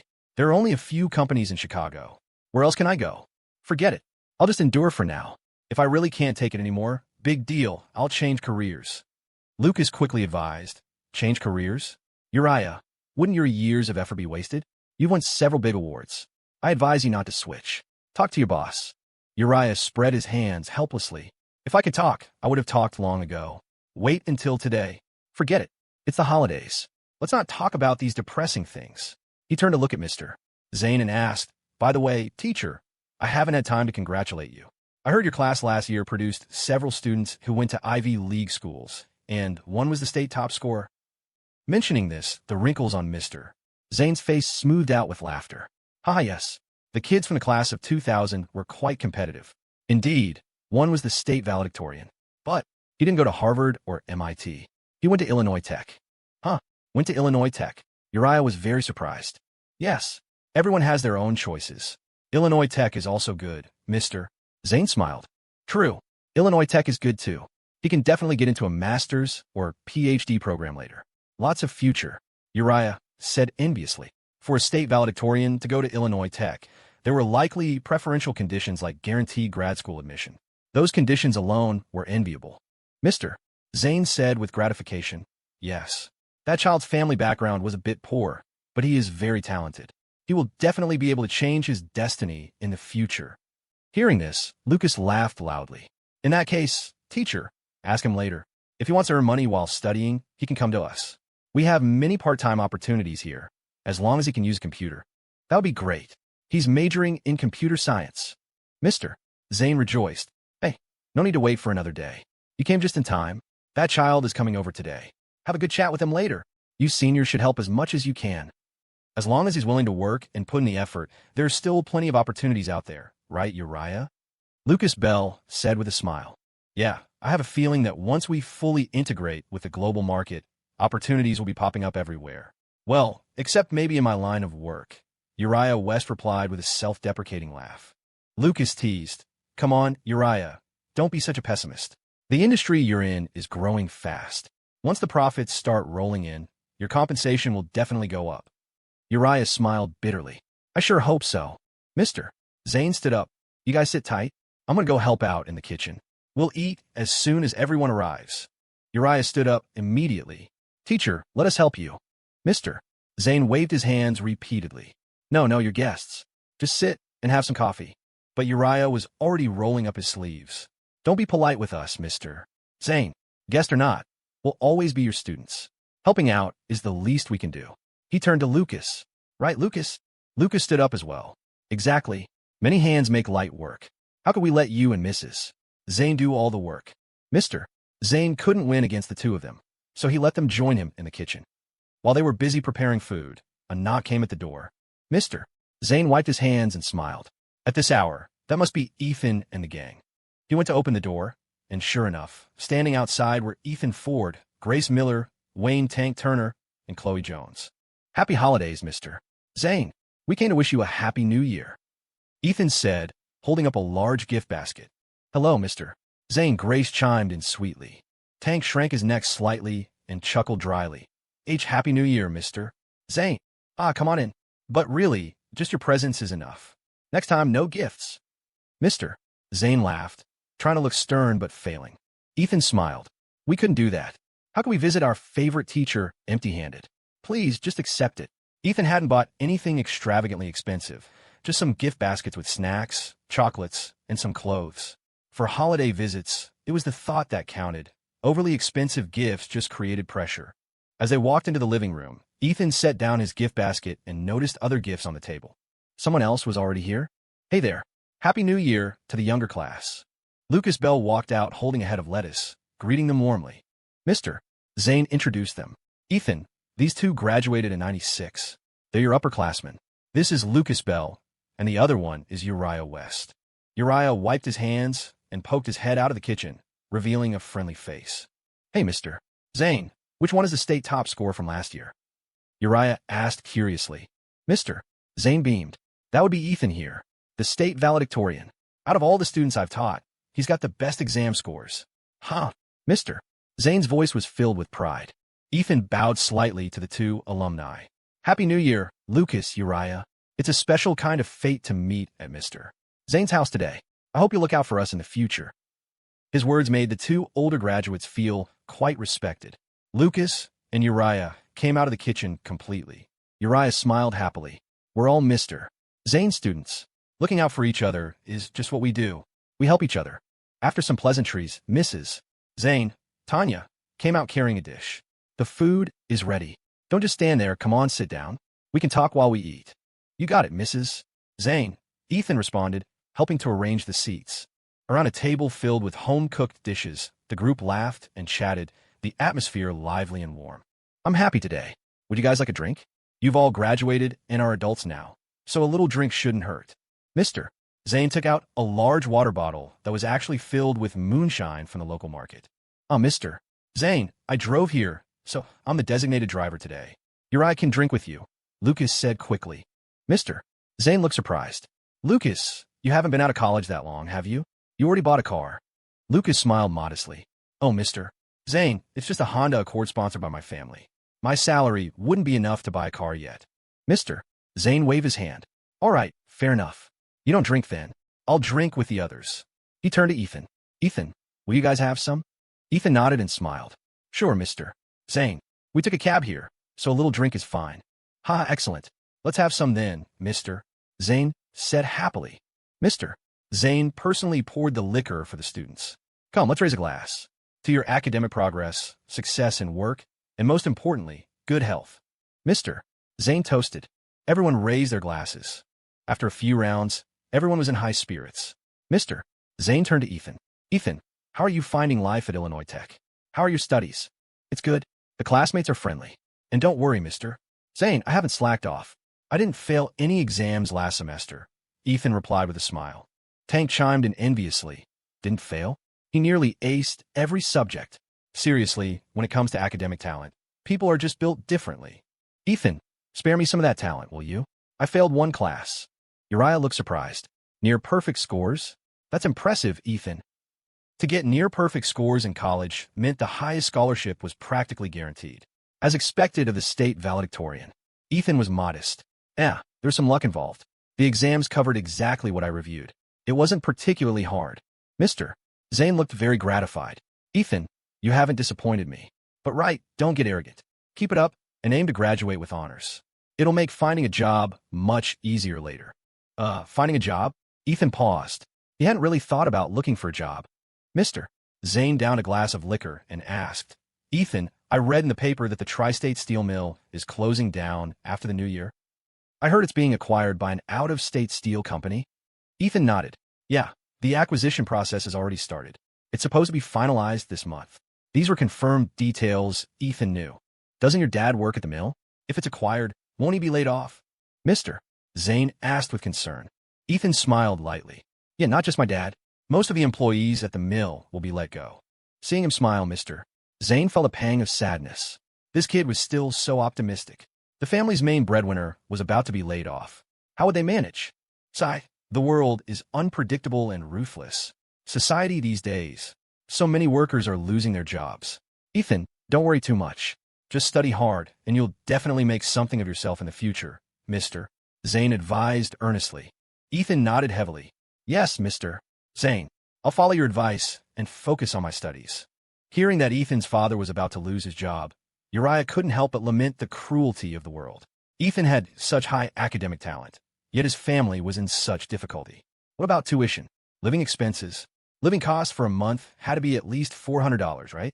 If the family had no economic means, they probably couldn't support him for long. No wonder Mr. Zane had hinted for him to help. It seemed the kid really was in trouble. With his junior in such a bind, how could he, as a senior, not lend a helping hand? Uriah's nose tingled, feeling a wave of sympathy for Ethan. This kid was hardworking and ambitious, but reality was just too cruel. Come on, it's the holidays. Let's not talk about sad things. The future is definitely bright. Ethan, as long as you stay optimistic, you'll be fine. Uriah raised his glass. Thanks for the encouragement, Uriah. Cheers. Ethan clinked his glass against Uriah's. The meal lasted for over an hour, shifting from work talk to pure life chat. After eating, Mr. Zane invited everyone to have some coffee. Grace and Chloe helped Mrs. Zane clear the table. Come try this coffee I bought. It's a supermarket house blend, a bit cheaper, but the taste isn't bad, Mr. Zane said to the group. Ethan took a sip and felt a bit of bitterness. Perhaps he had gotten too used to high-end private reserve blends. Suddenly drinking the cheaper stuff felt a bit jarring. But that bitterness also brought back memories of when he first started his business with Tank. Back then, they were holed up in a small shop with Henry Payne and his sister, eating cheap takeout with a side of construction dust. Those days were bitter, but everyone was happy. The entrepreneurial journey had been filled with difficulties, but with this group of brothers, they had made it through. Good coffee. I used to drink this blend all the time, Ethan smiled. It was true. When they had no money, the family drank cheap coffee. It had a unique flavor, not about the beans, but about the memories. As long as you like it, Ethan. I'll give you a couple of bags to take home later. Mr. Zane laughed. Just then, Ethan's phone rang. It was Duke Drake. Ethan answered immediately. Hey, Duke, what's up? Ethan asked. Boss, I just ran into the principal of Oak Creek High downstairs. He heard you were here and said he wants to come up and see you. Duke replied. The principal? Principal Lambert? What does he want? Ethan asked, surprised. I don't know, but he's already on his way up, Duke replied. Ethan shook his head with a helpless smile. Probably coming to talk business. He finally had a few days of rest, and now this. All right, I got it. Ethan responded and hung up. Lucas, overhearing him, asked curiously, Ethan, who was that? Who's looking for you? Principal Lambert. He called me before the holidays to schedule a lunch, but I didn't expect him to be downstairs today. Ethan shook his head and smiled. Lucas laughed. That's a good thing. You're the state top scorer. Principal Lambert must be especially concerned about you. But speaking of which, Ethan, I have some part-time opportunities at my place. Are you interested? The money isn't huge, but it should be enough to get by. Ethan paused. Part-time? I don't need a part-time job. Lucas looked serious. Oh, come on, young man. Don't let pride get in the way. In life, cash is what matters. Mr. Zane just mentioned your difficulties. As your upperclassman, I'll help where I can. No questions asked. Uriah chimed in. Yeah, Ethan. Even though we're just employees, we've been out in society a bit longer. My company has some part-time openings too. If you do well, it could really help support your family. Ethan listened, wanting to laugh and cry at the same time. When did he become a charity case in their eyes? He was just about to explain when a knock came at the door. Hey, that must be Principal Lambert coming to see our star student. I'll get it. Uriah stood up with a smile. Uriah opened the door to reveal a middle-aged man in a black windbreaker, sporting a comb-over and glasses that framed a pair of shrewd, squinting eyes. Principal Lambert. Hello. Uriah greeted him. Mr. Zane also came over to welcome him. Principal, hello. What brings you here? Principal Lambert had originally come to visit his sister-in-law in the building. He had noticed two Audi A6 sedans downstairs and thought some city official was visiting. Upon inquiring, he found out it was Ethan Ford who had returned. Before the holidays, city leaders had visited the school and mentioned Ethan, which was when Lambert learned that Ethan was actually the owner of the West Ford Group. Oak Creek High's state valedictorian was the boss of a major corporation. That was a huge honor. He had kicked himself for not connecting with Ethan sooner. He had tried calling before the break to set up a meal, hoping to build a relationship and maybe secure some sponsorship. Big bosses love sponsoring their alma maters. It gained them a reputation and connections. It was a win-win. So, knowing Ethan was at Mr. Zane's, he came straight up. He had to see Ethan no matter what. Mr. Zane, Happy New Year. Is Mr. Ford still here? Principal Lambert asked very politely. Mr. Ford? You mean Ethan? Mr. Zane asked uncertainly. Yes, the pride of Oak Creek High, our state valedictorian. Lambert clapped his hands. Ethan is here. Come principal. Mr. Zane ushered him in. Ethan, the principal is here to see you. Ethan had already walked to the entryway, smiling. Happy New Year, Principal Lambert. Mr. Ford. Happy New Year. Happy New Year. Principal Lambert stepped forward quickly, shaking Ethan's hand enthusiastically, his face piled with smiles. Uriah and Lucas were dumbfounded. Mr. Ford, what was going on? Why was the principal so enthusiastic towards him? Principal, why are you calling him Mr. Ford? Who? Ethan. Mr. Zane was also confused. Principal Lambert looked surprised. You guys don't know? Ethan is the owner of West Ford Group. Calling him Mr. Ford is perfectly appropriate. What? Ethan is the owner of West Ford Group. Mr. Zane exclaimed in shock, his jaw dropping. Group owner? Uriah gasped, his eyes widening in disbelief. Lucas was also flabbergasted, opening his mouth but finding no words. He had just tried to offer him a part-time job. The guy was a big boss. Damn, that was a massive misunderstanding. Oh, Principal, you're too kind. It's just a small business, Ethan said modestly. Principal Lambert's eyes narrowed into slits as he laughed. Oh, Mr. Ford, don't be humble. You can't fool me. I heard the city leaders are planning to award you the Advanced Tech Enterprise certification. The entire computer market in Chicago gets its stock from West Ford Group, a company worth tens of millions. And you call it a small business? You're too modest. What? Tens of millions. Uriah was even more shocked. So his junior wasn't just a boss, but a super boss. He was way too low-key. Ethan smiled. Principal, let's not stand here. Have a seat, let's talk. Good. After you, Mr. Ford. Principal Lambert gestured for Ethan to go first, showing full respect. Uriah and the others watched this, their shock deepening. Even Principal Lambert was this polite to him. He really wasn't an ordinary boss. Everyone sat in the living room drinking coffee. Principal Lambert took out a pack of cigarettes, offering one to Ethan first, then to the others. Mr. Ford, since we happened to meet today, there's actually something I wanted to ask your opinion on, Lambert said as he lit his cigarette. Oh, what is it? Go ahead, Principal. Ethan smiled. He could tell this principal was a smooth operator. He wouldn't come without a reason.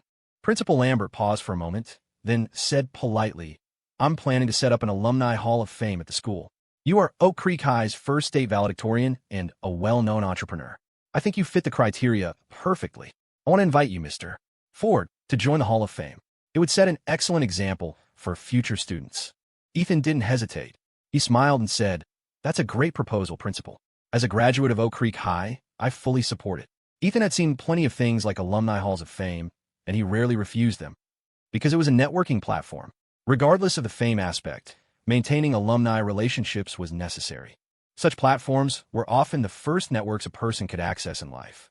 Once out in society, opportunities to expand one's circle in such an organic way were rare. For example, many officials in the system knew each other and helped each other largely because they attended the same training classes or seminars, becoming classmates. Many people relied on these connections to climb the ladder. Business was the same. Turning a stranger into a partner, or someone would do you a favor, was difficult. But with the pre-existing connection of sharing a school, things became much easier.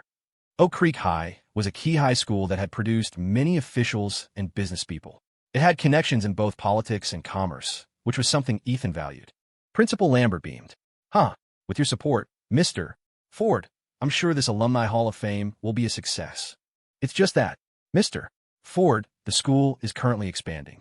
I want to build a separate building for the Hall of Fame to serve as an exhibition center, but getting the funding from above might be a bit difficult.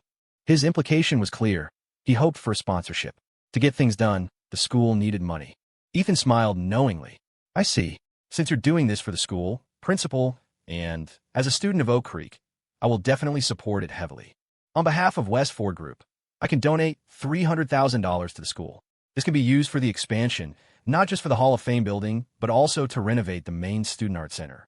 Let the younger students have a better environment for activities. Everyone present was stunned. What? 300,000? Principal Lambert was dumbfounded. He had originally hoped to pull in maybe 20 or 30,000 and then contact other alumni to scrape together 100,000 total. But Ethan opened with $300,000.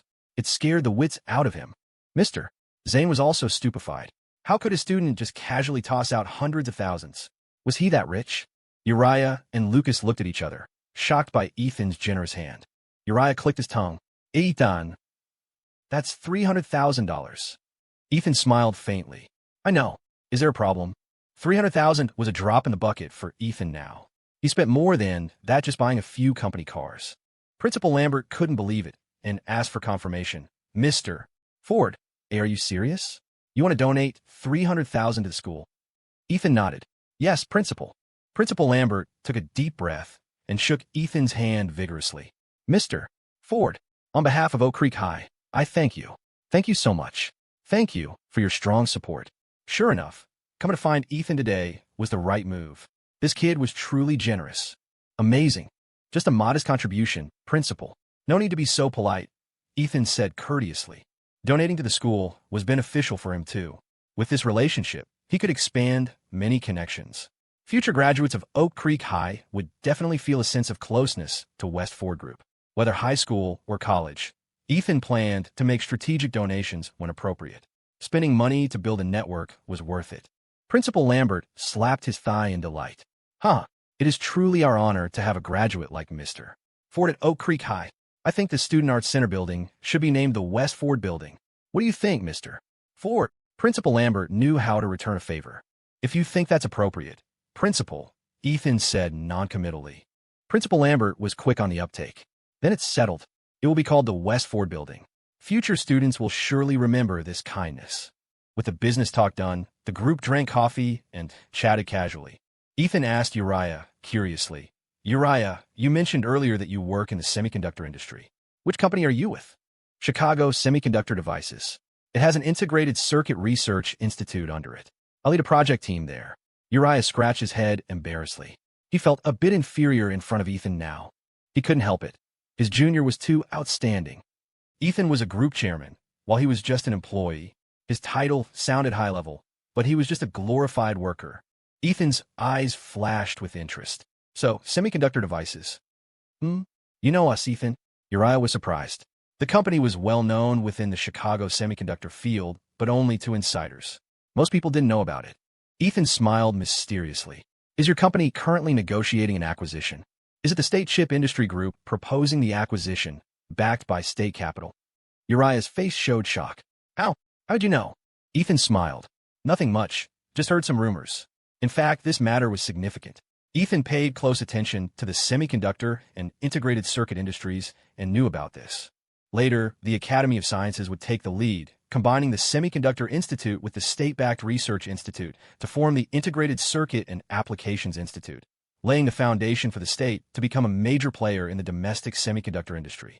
The semiconductor supply chain mainly consisted of material suppliers, equipment manufacturers, design services, and manufacturing/packaging. The main product was chip manufacturing.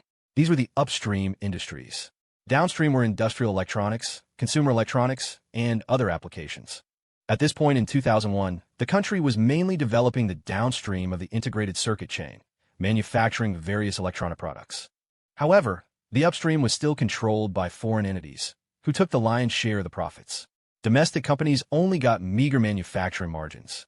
But this was a path that had to be walked. Uriah laughed dryly. Is that so? I thought the company was keeping it confidential. Didn't expect it to spread. Discussions about this were banned in the company, so it was surprising Ethan knew. Ethan thought for a moment and smiled.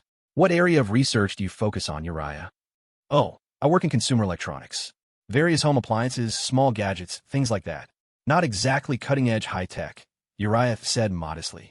Ethan's eyes lit up. He was interested. Consumer electronics, that's not bad. Uriah, I'm planning to invest in an electronics plant in the tech district. Would you be interested? Ethan extended an olive branch. Uriah paused, pointing at himself, stunned. Huh? Me? In that moment, he felt like a giant pie had fallen from the sky and smashed him on the head, knocking him dizzy. Uriah was completely bewildered. Ethan wanted to open an electronics plant, and he was offering him an olive branch. Ethan, no, Mr. Ford. I'm just a researcher. Would I be suitable? Uriah lacked confidence. Ethan smiled. Of course. I'm specifically looking for research talent.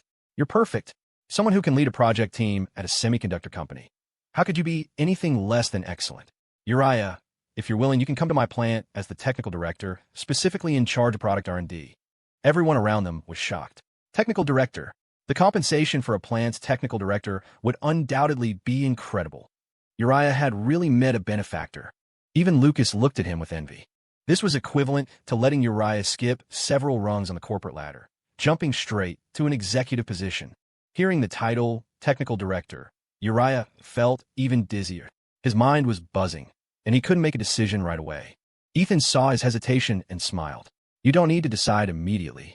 Come visit my company later, have a seat, and we can talk in detail then. How about that? Ethan was giving him a choice, not forcing him. Uriah nodded repeatedly. Yes, Mr. Ford. Let me think about it. Mr. Ford, I have a question. Why? Why do you want to invest in the semiconductor industry? The scale of investment in this industry is massive, not ordinary. And the return cycle is very slow. The supply chain is long. Compared to the profit returns of the internet industry right now, it's really too low. Lucas nodded. Yeah, even though the country is pushing manufacturing, the profit margins are very low, especially with such huge capital required for semiconductors. You might not see a profit anytime soon. Facing their doubtful gazes, Ethan said calmly, some things, no matter how difficult, someone has to do them. If you don't do it, I don't do it, then this industry will forever be choked by Western capital. We'll never be able to stand on our own.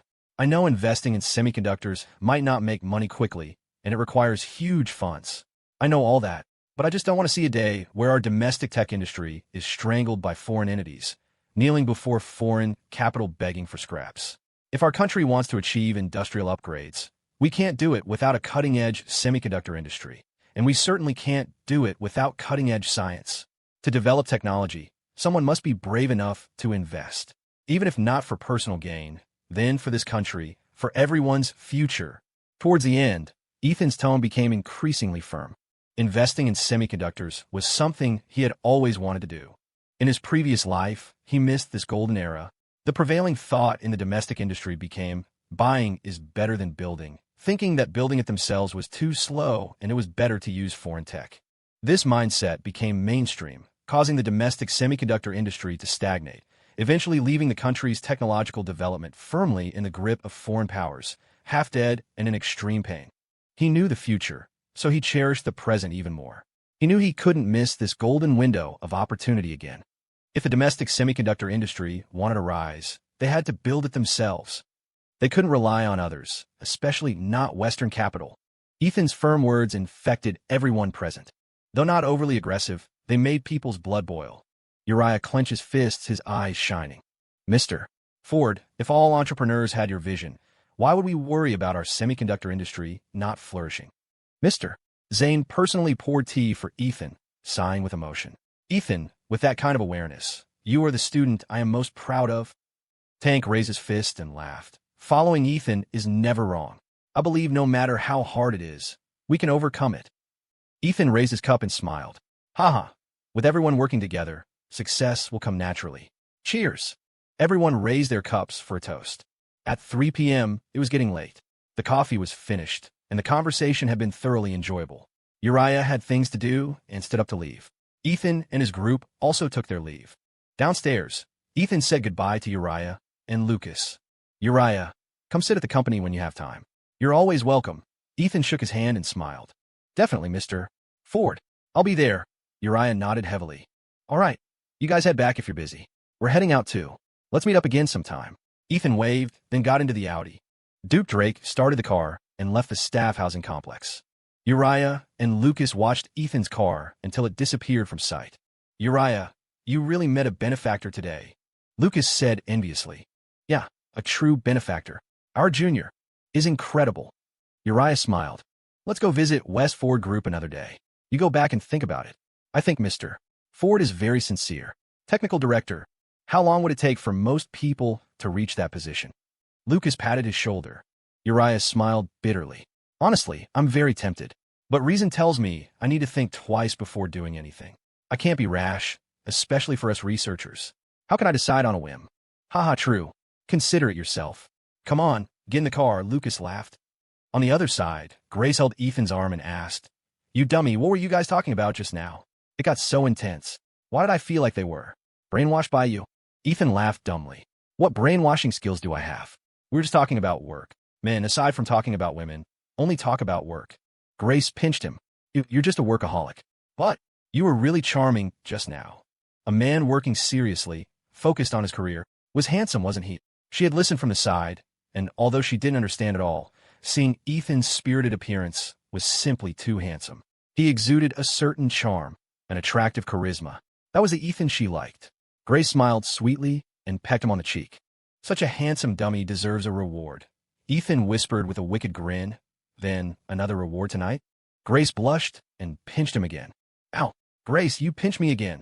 Dummy, who told you to push your luck? Forbidden. While they were flirting, Duke Drake in the driver's seat coughed dryly twice. Grace's face flushed red, and she fell silent. With others present, she was thin-skinned and didn't dare be too brazen. By the way, Ethan, what gift are you planning to buy for Victor's birthday? Ethan rubbed her head and smiled. Don't worry, I've already prepared the birthday gift. You don't need to stress about it. Duke turned the steering wheel, preparing to make a turn, and asked, Boss, are we heading back to the company now? Suddenly, bang, a box truck slammed violently into the right side of the Audi. Bang, a massive crash echoed. The immense force knocked the Audi sedan off the road and onto the sidewalk, where it wedged against the utility pole. Inside the car, Ethan instinctively wrapped his arms tightly around Grace, pulling her into his chest. But the violent impact still tossed them around the cabin. Thankfully, their seat belts held, preventing them from being thrown out. When Ethan regained his senses, Grace was clutching her head, groaning in pain. He let out a breath of relief inwardly. She was alive. Grace, are you okay?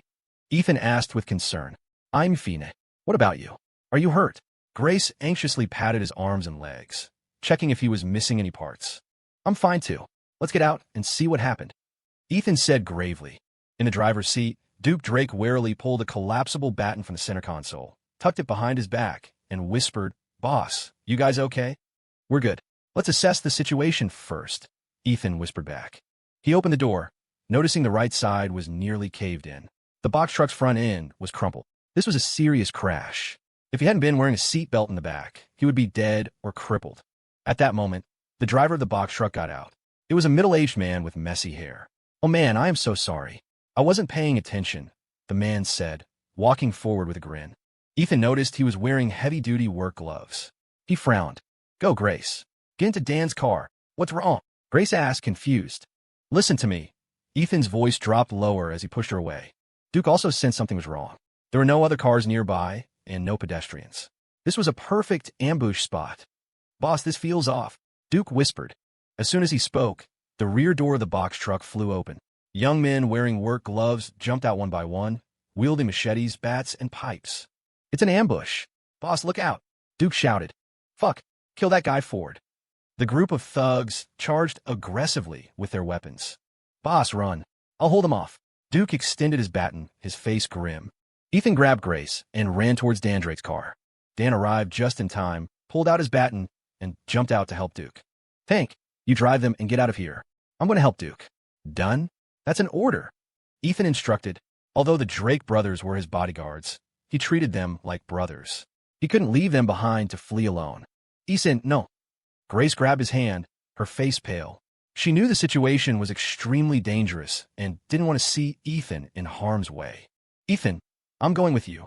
Tank shouted anxiously. Fuck, cut the crap. Ethan glared at him and cursed. Tank gritted his teeth, pulled Grace into the car, jumped into the driver's seat, and sped off. He knew leaving the two women there was the most dangerous thing. It could put Grace and Chloe in extreme peril.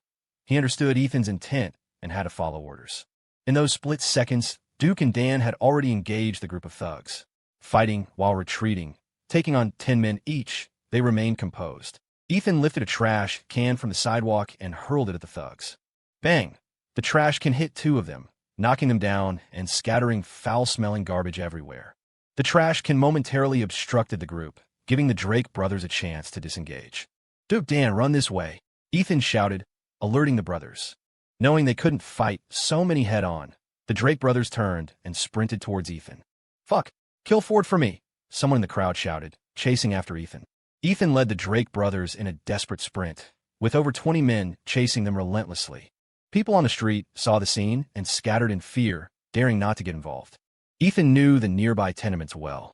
He led the brothers into the narrow alleys of the old district, where the paths were tight, intersections numerous, and the environment complex, better for escaping.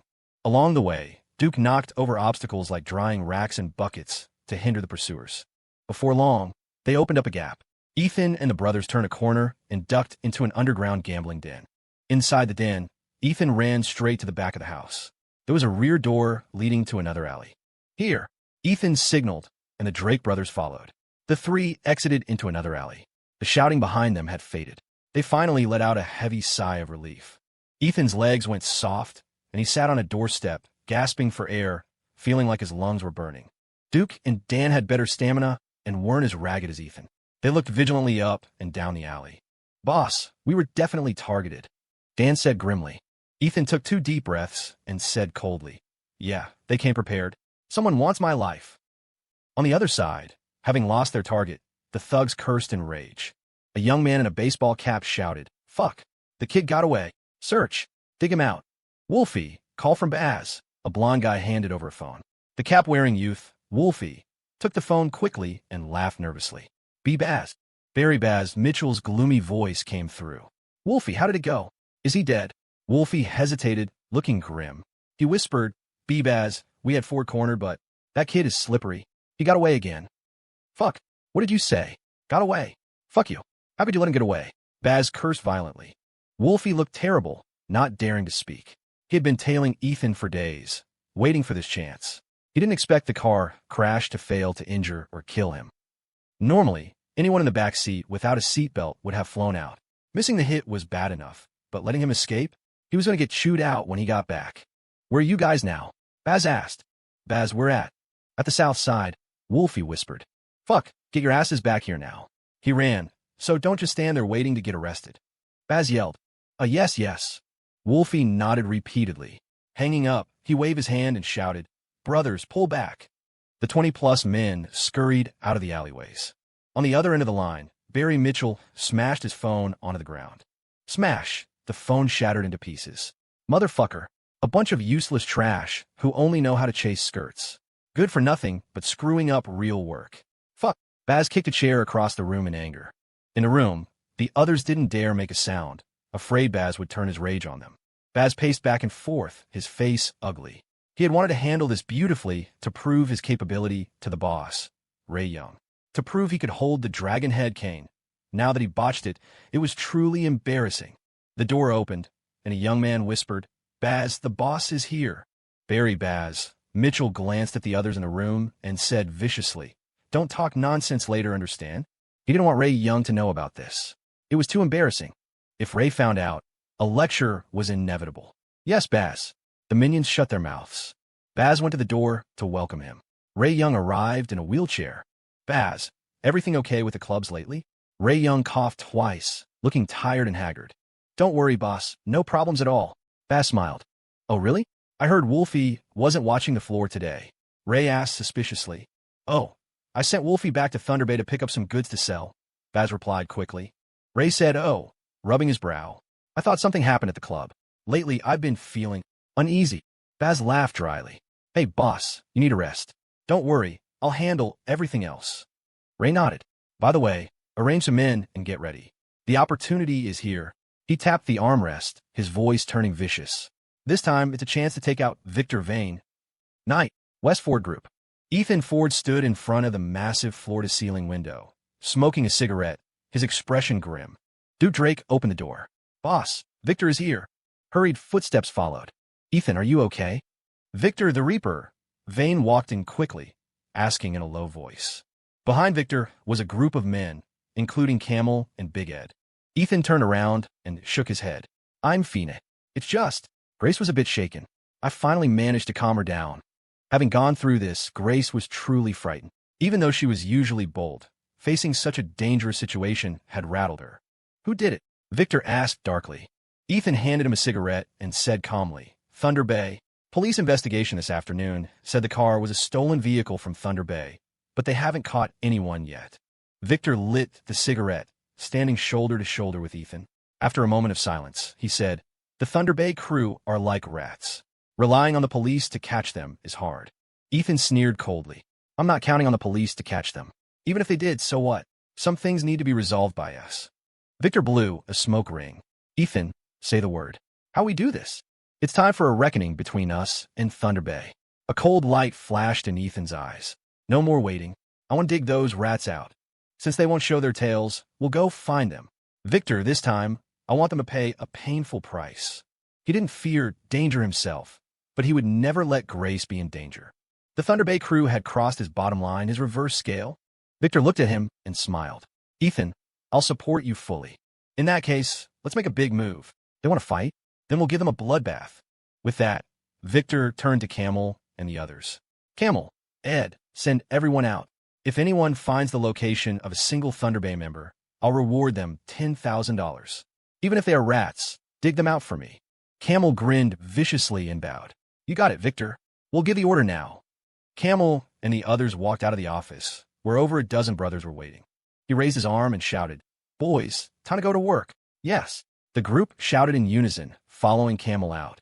Ethan turned back. Duke Drake said deeply, Duke, gather the boys from the security company. Time to go to work. Also send Wes in. I have a job for him. Duke cracked his knuckles and grinned. You got it, boss. Duke walked out. A moment later, Wes Sterling walked in. Boss, what are the orders? Wes bowed slightly.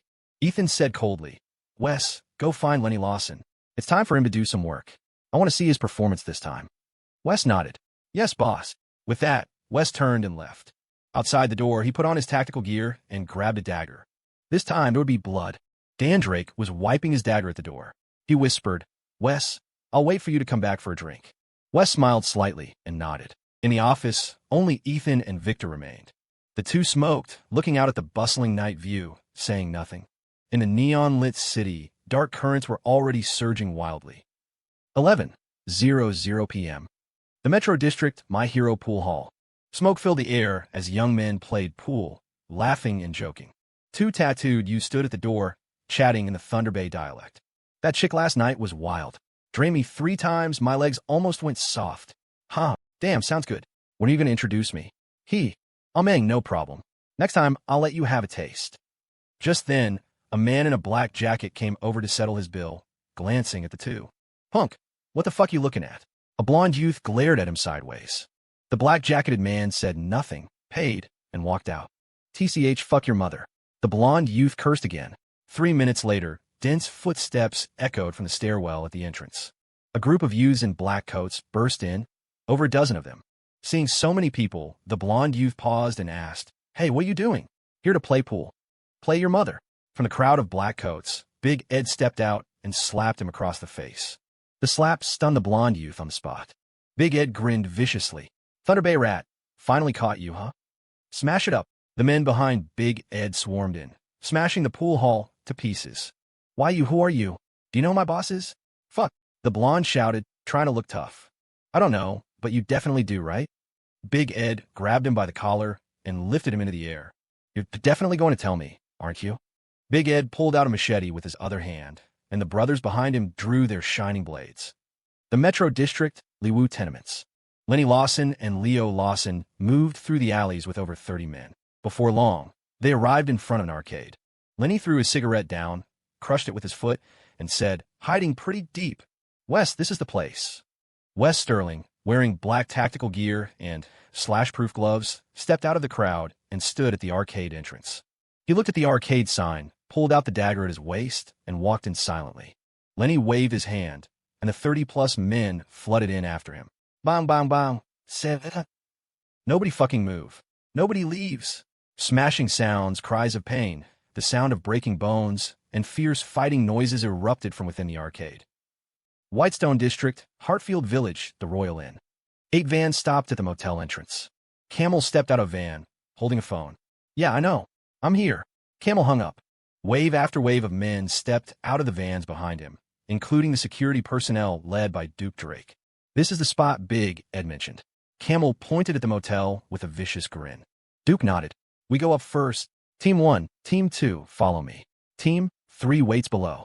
Don't let a single one escape. Duke waved his hand. Behind him, the fully equipped security guards, wearing helmets, tactical uniforms, and tactical gloves, lined up immediately and marched towards the building.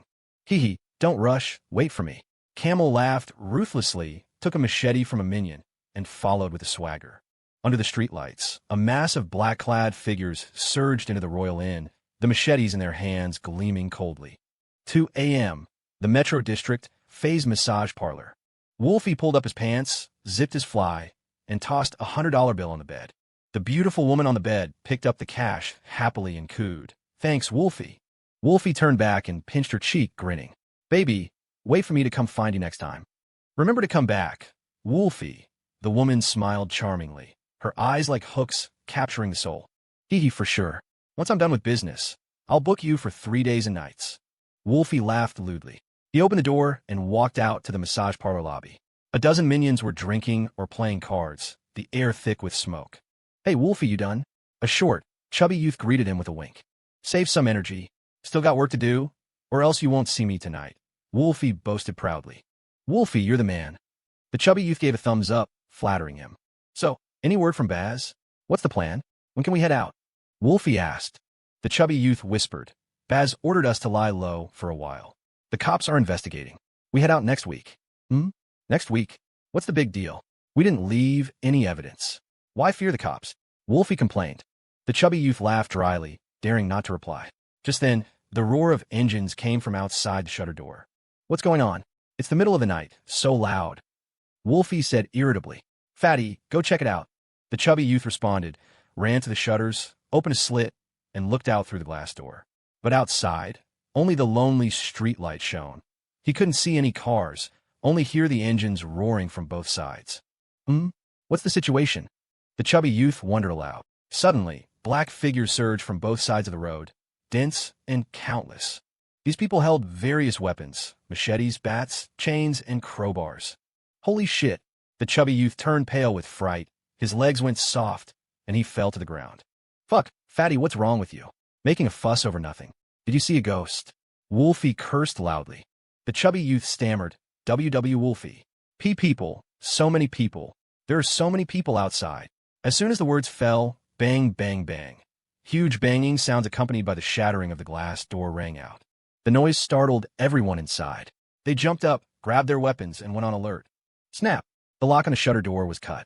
Rattle! The shutter was pulled up, and a mass of black figures gradually appeared before Wolfie and his crew. Holy shit! Seeing the countless people, Wolfie's heart sank. This was bad. The other minions were terrified, their faces losing color, hands and legs trembling. Because the disparity in strength was too vast. Just the people crowding the entrance numbered over 100, and behind them were countless more heads. Wolfie swallowed hard, feeling like something terrible was about to happen. At that moment, a group of men in black uniforms walked out from the crowd, led by a cold youth. The youth was stained with undried blood, looking like a cold god of death. Wolfie saw their gear, tactical uniforms, tactical gloves, helmets, all complete. Damn, it looked like a regular army. He felt like he was falling into an abyss, the hair on his body standing on end. Who is Wolfie? Wes Sterling pulled out his bloody dagger, scanned the dozen people in the room, and asked calmly. No one dared to speak, but a few involuntarily turned their heads to look at Wolfie. Fuck you, W. Who are you? What do you want? Do you know who we work for? Wolfie shouted in the Thunder Bay dialect, trying to look tough. Wes said coldly, I know. You're exactly who I'm looking for. Camel walked out with his hands in his pockets, grinning viciously. You better fucking hand over that old bastard Ray Young, or else prepare to sink into the river. Fuck. Wolfie grabbed his stool, threw it, and turned to run. If he didn't run, only death awaited. Wes kicked the chair to pieces. Death wish. The Westford security personnel and Camel's men swarmed in. Over 100 people crowded into the 100 square meter space, creating a chaotic brawl of flashing blades. Wes ignored the others and chased straight after Wolfie. Wolfie ran for his life, using every ounce of strength. But having just spent his energy on a woman, he was out of breath before running far. Hearing the commotion, the beautiful woman opened her door. Seeing the terrifying scene, she screamed. Wolfie grabbed her from the room and shoved her towards the pursuing Wes. Wes didn't even catch her. He kicked the woman aside and sprinted forward. Thud! Wolfie felt a sharp pain in the back of his head. The immense force knocked him to the ground, dizzy and disoriented. Bro, don't kill me.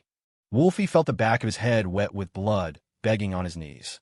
He was truly afraid of dying. Wes kicked him down, subdued him with a standard grappling hold, pinned him to the floor, and pressed the dagger against his neck. If you knew this would happen, why did you act in the first place? Now, your life no longer belongs to you.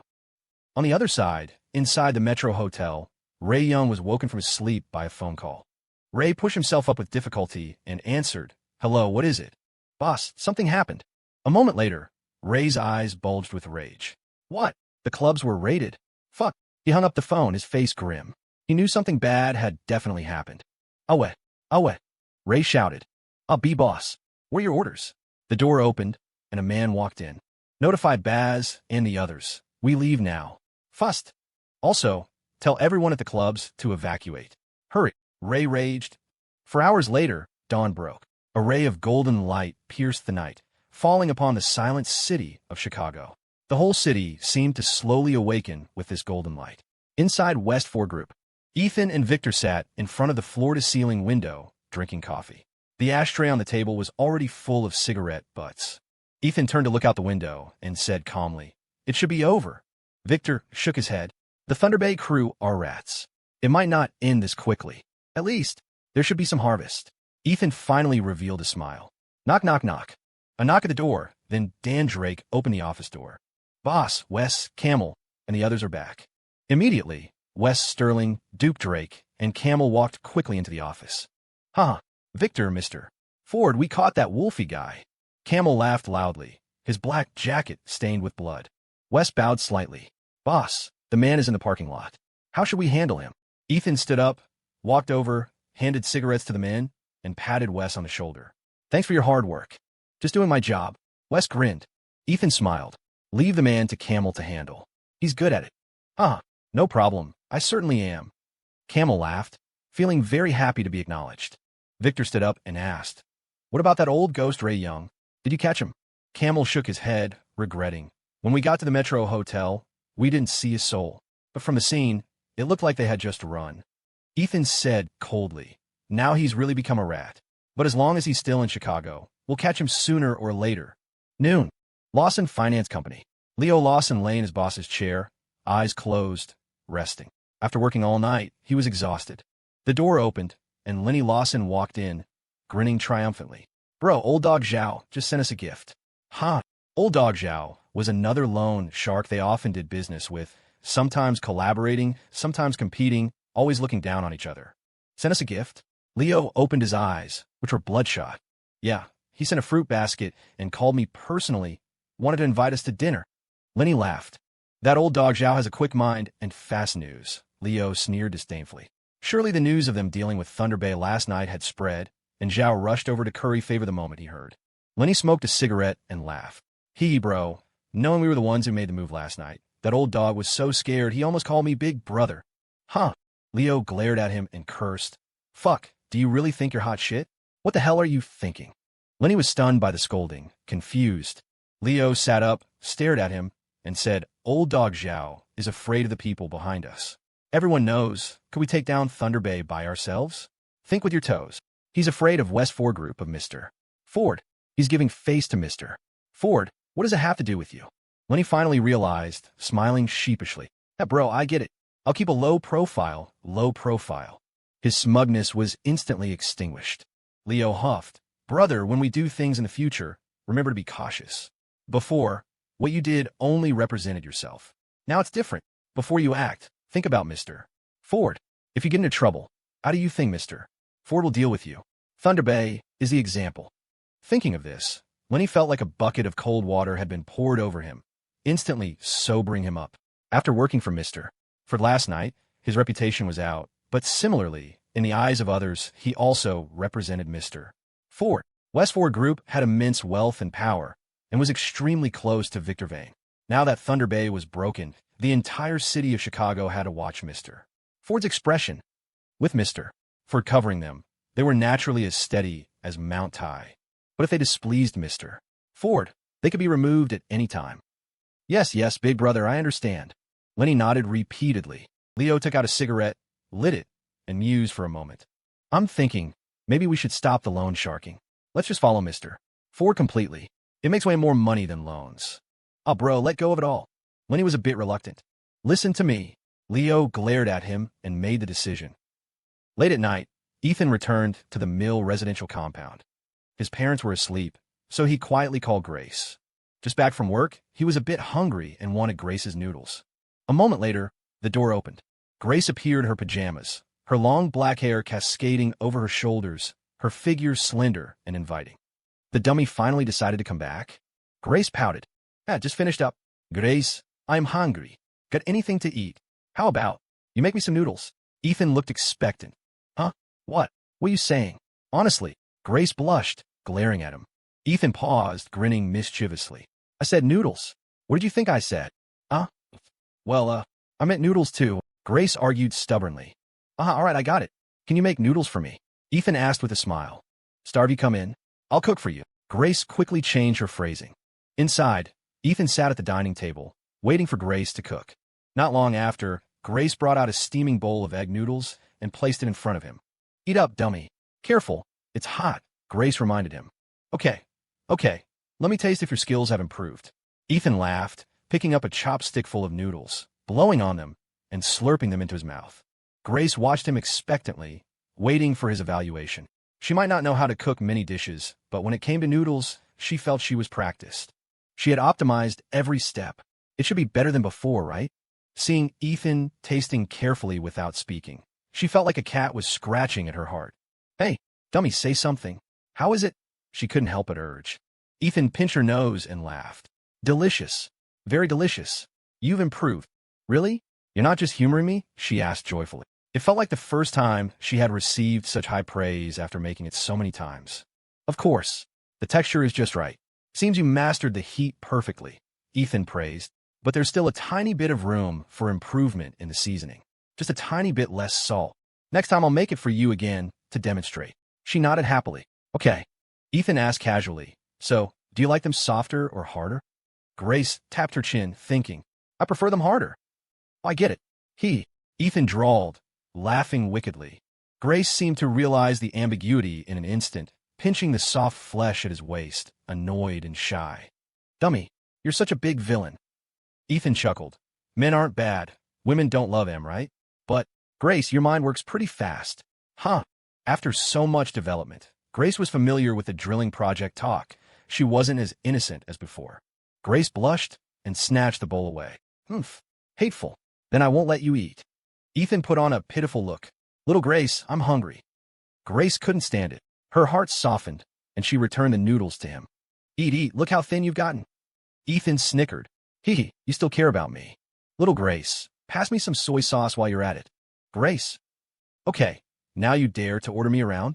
Though she said that, she still got up to get the soy sauce for Ethan. Adding some soy sauce for a savory kick, Ethan ate happily. She rested her chin in her hands, eyes smiling into crescents, quietly watching him eat. At this moment, in her eyes, he was the whole world. This moment felt very peaceful and beautiful.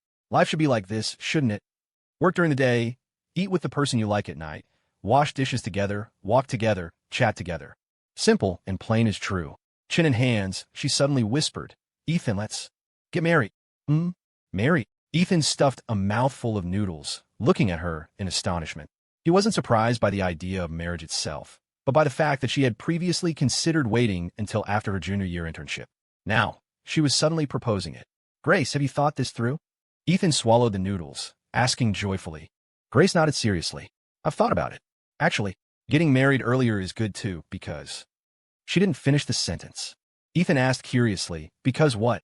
Grace moved closer, hugging him and burying her head in his neck. Because I'm afraid of losing you. After the car accident, She felt increasingly uneasy. She didn't say it, but she was more worried than anyone. She feared such events, and even more, she feared something happening to Ethan. Because, I'm afraid you'll leave me, she added. This leave wasn't about the heart, but about the person. Ethan's heart shook, and his nose tingled. Fighting back the tears in his eyes, he gently stroked her hair and whispered, "Is it because of what happened?" "Yeah." Grace nodded. A strong sense of guilt welled up in Ethan. He sighed. "I'm sorry, Grace. I made you worry." Grace sat up straight, beaming a smile. "So, Ethan, let's get married." Ethan rubbed her head and laughed. "Okay, let's get married. Whenever you want." Grace said happily, Then let's do it at the end of this year. That gives us plenty of time to prepare properly." Ethan pulled her into his arms and smiled. "Okay, whenever you say." Grace nuzzled in his arms, trying to find a more comfortable position. Ethan, what's in your pocket? It's poking me. What do you think?" Ethan, you big pervert." "Oh, Grace, you pinched me again.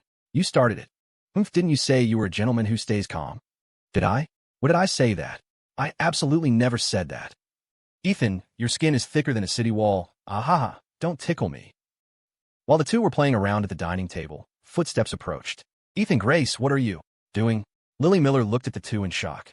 At that moment, Ethan's hands were on Grace's waist, and she was pinching Ethan's nostrils. They froze in that position. For days later, evening, Victor Vane's home. "Pop, happy birthday, Victor." Confetti rained down as everyone applauded and cheered. Amidst the cheers, Victor the Reaper Vane wore a birthday hat. His son Timmy perched on his shoulders, laughing heartily. "Daddy, I want to blow out the candles too." Timmy looked at his father with big, innocent eyes. "Haha, okay." Victor pinched his cheek affectionately, his eyes full of love. "Ethan, take a picture of us father and son." Ethan nodded and smiled. "Sure, Victor." Vanessa Vane handed a Polaroid camera to Ethan. Ethan stood behind the cake, squatting slightly. "I'll say 3, 2, 1, and you blow the candles together, okay?" "Okay." Victor laughed happily. Through the viewfinder, Ethan saw father and son lean in, take a deep breath, and prepare to blow. 3, 2, 1, go. Click. Victor and his son blew out the candles together, their puckered lips captured in a cute moment. After pressing the shutter, the photo printed out quickly. It started faint, but soon became clear. "Victor, look, you two are perfectly in sync." "Huh, your expression is hilarious." Ethan handed him the photo, teasing. Victor saw the fish lips on both father and son in the photo and laughed, the crow's feet around his eyes crinkling with joy. "This is a good one. I'll frame it later. Something to look at when I'm old, ha." Victor laughed loudly. "Bro, it's your birthday. What's with the talk of getting old? You're forever young." Valerie Vane rolled her eyes at him. "I'm 38 this year. You think your brother is still as young as Henry?" Victor laughed. Henry Payne held Valerie's hand next to him, scratching his head shyly. "Victor, happy birthday." Victor teased. "Silly boy. Change how you address me soon." Ethan nudged Henry's arm and laughed. "Henry, are you dense? Hurry up and call him brother-in-law." All right. Happy birthday, brother-in-law." Henry realized and shouted. Ooh, the room erupted in hooting. Valerie blushed, but hugged Henry's arm openly. Vanessa thoughtfully handed Victor a plastic knife to cut the cake, speaking gently.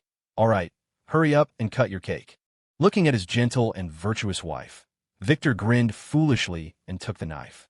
"Okay, thanks for cooking so much today, wifey. It's your birthday." "No trouble at all," Vanessa smiled. Victor felt warm inside. For so many years, Vanessa had silently given everything for the family. Her gentle nature, never asking for anything, living frugally, and taking good care of the home. She was his harbor after a weary day. In this life, he felt he owed her. "When I'm less busy, I'll take you on a trip. Maybe to Florida or Hawaii." Victor smiled. Okay. Let's talk when you're not busy," Vanessa laughed, covering her mouth. Victor smiled, then held Timmy's hand to cut the cake together, distributing pieces to the elders first. When it was Ethan's turn, Victor cut a large piece, put it on a plate, and instructed Timmy. "Son, give the cake to your Uncle Ethan. He spoils you the most and buys you the best toys. You remember to be good to him." Timmy nodded, took the cake, and trotted over to Ethan. "Uncle Ethan, eat cake." Thanks, Timmy is such a good boy." Ethan took the cake and patted his head. Victor held his own cake and signaled Ethan with his eyes to go to the balcony. The two stood on the balcony, eating cake in big bites. "Ethan, you said a couple of days ago you plan to get married this year? End of the year? Is it for real first?" Victor asked with a smile. "Truer than true, Victor. Get your red envelope ready. Ethan teased. Victor glared. My envelope has been ready for ages. A big fat one, just waiting for your wedding banquet. Would my envelope be anything less than spectacular? Ethan snickered. Hey, as long as it's ready. Wait for my notice. Victor glanced inside the room, put down his cake, put his arm around Ethan's shoulder, and whispered, Ethan, while you're not married yet, tonight I'm taking you to a good place. What good place? Ethan asked curiously. Victor smiled mysteriously, raising an eyebrow. You'll know when we get there tonight. Absolutely fun, absolutely happy. Nightfall. The entrance to the Grand Oasis Club. 2 golden pillars stood tall, luxurious, and imposing, like a palace. A young man in a suit and dress pants squatted in a corner near the main gate, sneaking a cigarette. The only relaxation in his shift. Packy, are you slacking off again? A middle-aged man walked up behind him, hand behind his back, face stern. Paul Packy Bennett turned around to see his direct supervisor, the security chief, Lyle. He quickly stood up, pulled another pack of cigarettes, Parliament, from his pocket, and offered one. He piled on a smile. Chief Lyle, come, have a Parliament. My legs were numb from standing, just stretching them out. Seeing the Parliaments, Lyle's stern face relaxed. He took it and said, All right, standing guard is tough, but once you've rested, get back to your post immediately, understand? Packy grinned. Yes, I absolutely obey the chief's orders. Lyle finally smiled. You kid, you've got a smooth mouth. 1 cigarette and 1 sentence had made the boss comfortable. Come on, Chief. Not many guests right now. Let's have a smoke first. Packy hadn't finished his own cigarette and wanted to rest more, so he took out his lighter and lit Lyle's cigarette. Lyle enjoyed being flattered, so he naturally accepted the light, adding, Parliaments are good smokes. Packy, you know how to enjoy life. Packy dared not smoke such expensive cigarettes himself. He bought them just a handout. He gave away at least 2 packs a month. Though it hurt his wallet, it helped him thrive in the security department, building good relations with colleagues and superiors. Oh, it's thanks to you looking out for me, Chief. If not for you, I wouldn't have transferred to this new venue to earn more cash, Packy flattered. By the way, this place is so luxurious. Must have cost a lot, right? Lyle smiled. Over $1.5 million. This is the biggest venue Victor has opened. Holy shit, Victor is amazing. Too awesome, Packy said with immense admiration. Lyle patted his shoulder and laughed. What did you expect? Victor is the emperor of the Chicago underground. Who dares to provoke him? Following Victor, you can't go wrong. As they smoked, a convoy of black sedans approached from the distance. Over a dozen cars, including Toyotas, Audis, and Hondas. Holy shit, Victor is here. Lyle recognized one of the Toyota sedans and exclaimed in shock. He quickly threw down his cigarette, pulling Packy back to the main gate to welcome them. The security team at the door stepped forward. Packy stood among them, looking at the black Toyota with eyes full of worship. Victor Vane stepped out of the Toyota, followed by a young man with a handsome face. The two stood side by side, talking and laughing. Hello, Mr. Vane. Lyle led the group in bowing slightly. Victor nodded to them, then continued chatting with the young man. Packy watched curiously. Who was that young man? To walk side by side with Victor, they were both young, yet that man had such status. Honestly, he was very envious. After Victor walked away, he whispered curiously to Lyle. Chief, who's the young guy next to Victor? He looks pretty impressive. Lyle said enviously. Damn right, that's Mr. Ford of West Ford Group. Of course he's impressive. Huh? West Ford Group. Mr. Ford. Packy hadn't heard of it and felt surprised. But being the boss of a group company at such a young age was indeed shocking. Lyle smacked him on the forehead and whispered, Packy, watch your mouth when you see Mr. Ford in the future. Mr. Ford and Victor have a special relationship. Stop envying and do your job. Just then, Camel and Big Ed led a group of people behind them. As they passed, Lyle quickly piled on smiles and greeted them. Mr. Camel, Mr. Id. Camel glanced at him and smiled. Lyle, you transferred to the new spot? Nice. Work hard. Yes, Mr. Camel. Lyle responded excitedly. Just getting a word from Camel felt very honorable. After Camel's group left, a middle-aged man in a floral shirt walked over. Lyle, things aren't peaceful lately. Make sure security is tight. Lyle recognized the man and immediately replied, Yes, Mark. Don't worry. I'll have the brothers on 110% alert. The man, Mark Wells, was one of Victor's brothers, recently in charge of Victor's personal protection. Mark nodded. Just listen to my arrangements when the time comes. Don't just watch one spot, understand? Yes, we'll follow your arrangements, Mark. Lyle nodded repeatedly. Mark nodded, then turned and entered the Grand Oasis.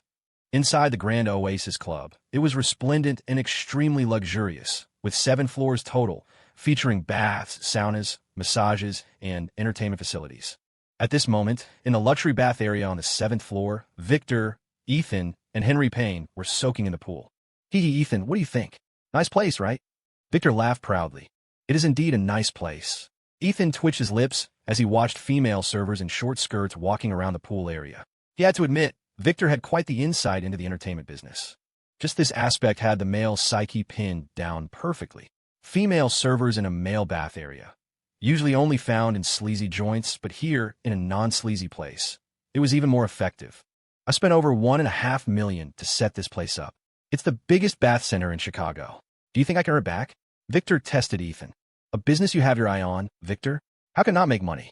With this scale, making it back in 3 years won't be a problem. Ethan smiled lightly. This kind of place was suitable for bringing business clients. Making money would be easy. He had seen it before. Haha, Ethan, you truly have a boss's eye. Indeed, about 3 years. Victor laughed. Henry, do you like this place? Victor suddenly asked Henry. It's nice, but Valerie probably wouldn't like me coming here, Henry admitted. This was indeed a place for men to enjoy themselves. Victor smiled. She'll like it later. I plan to give this place to you too. Huh? Victor, give it to us? Henry was shocked. This was $1 million venue. A golden goose that lays golden eggs, given away, just like that. Ethan was also surprised. Victor really was a sister-spoiling maniac. Truly generous. Victor nodded and smiled. Yes, although you can earn good money with this place, your life will be much better. I hope you two can live happily ever after without worrying about money. This is the only thing I can do as a brother-in-law. Henry was moved. He hesitated for a moment, then said gratefully, Thank you, Victor. He couldn't refuse on Valerie's behalf, and he understood it was Victor's goodwill. He could only be grateful. We're all family, what's with the thanks? Haha, right, Ethan? Victor laughed heartily. Ethan nodded and smiled. Henry, just accept what your brother-in-law gives you.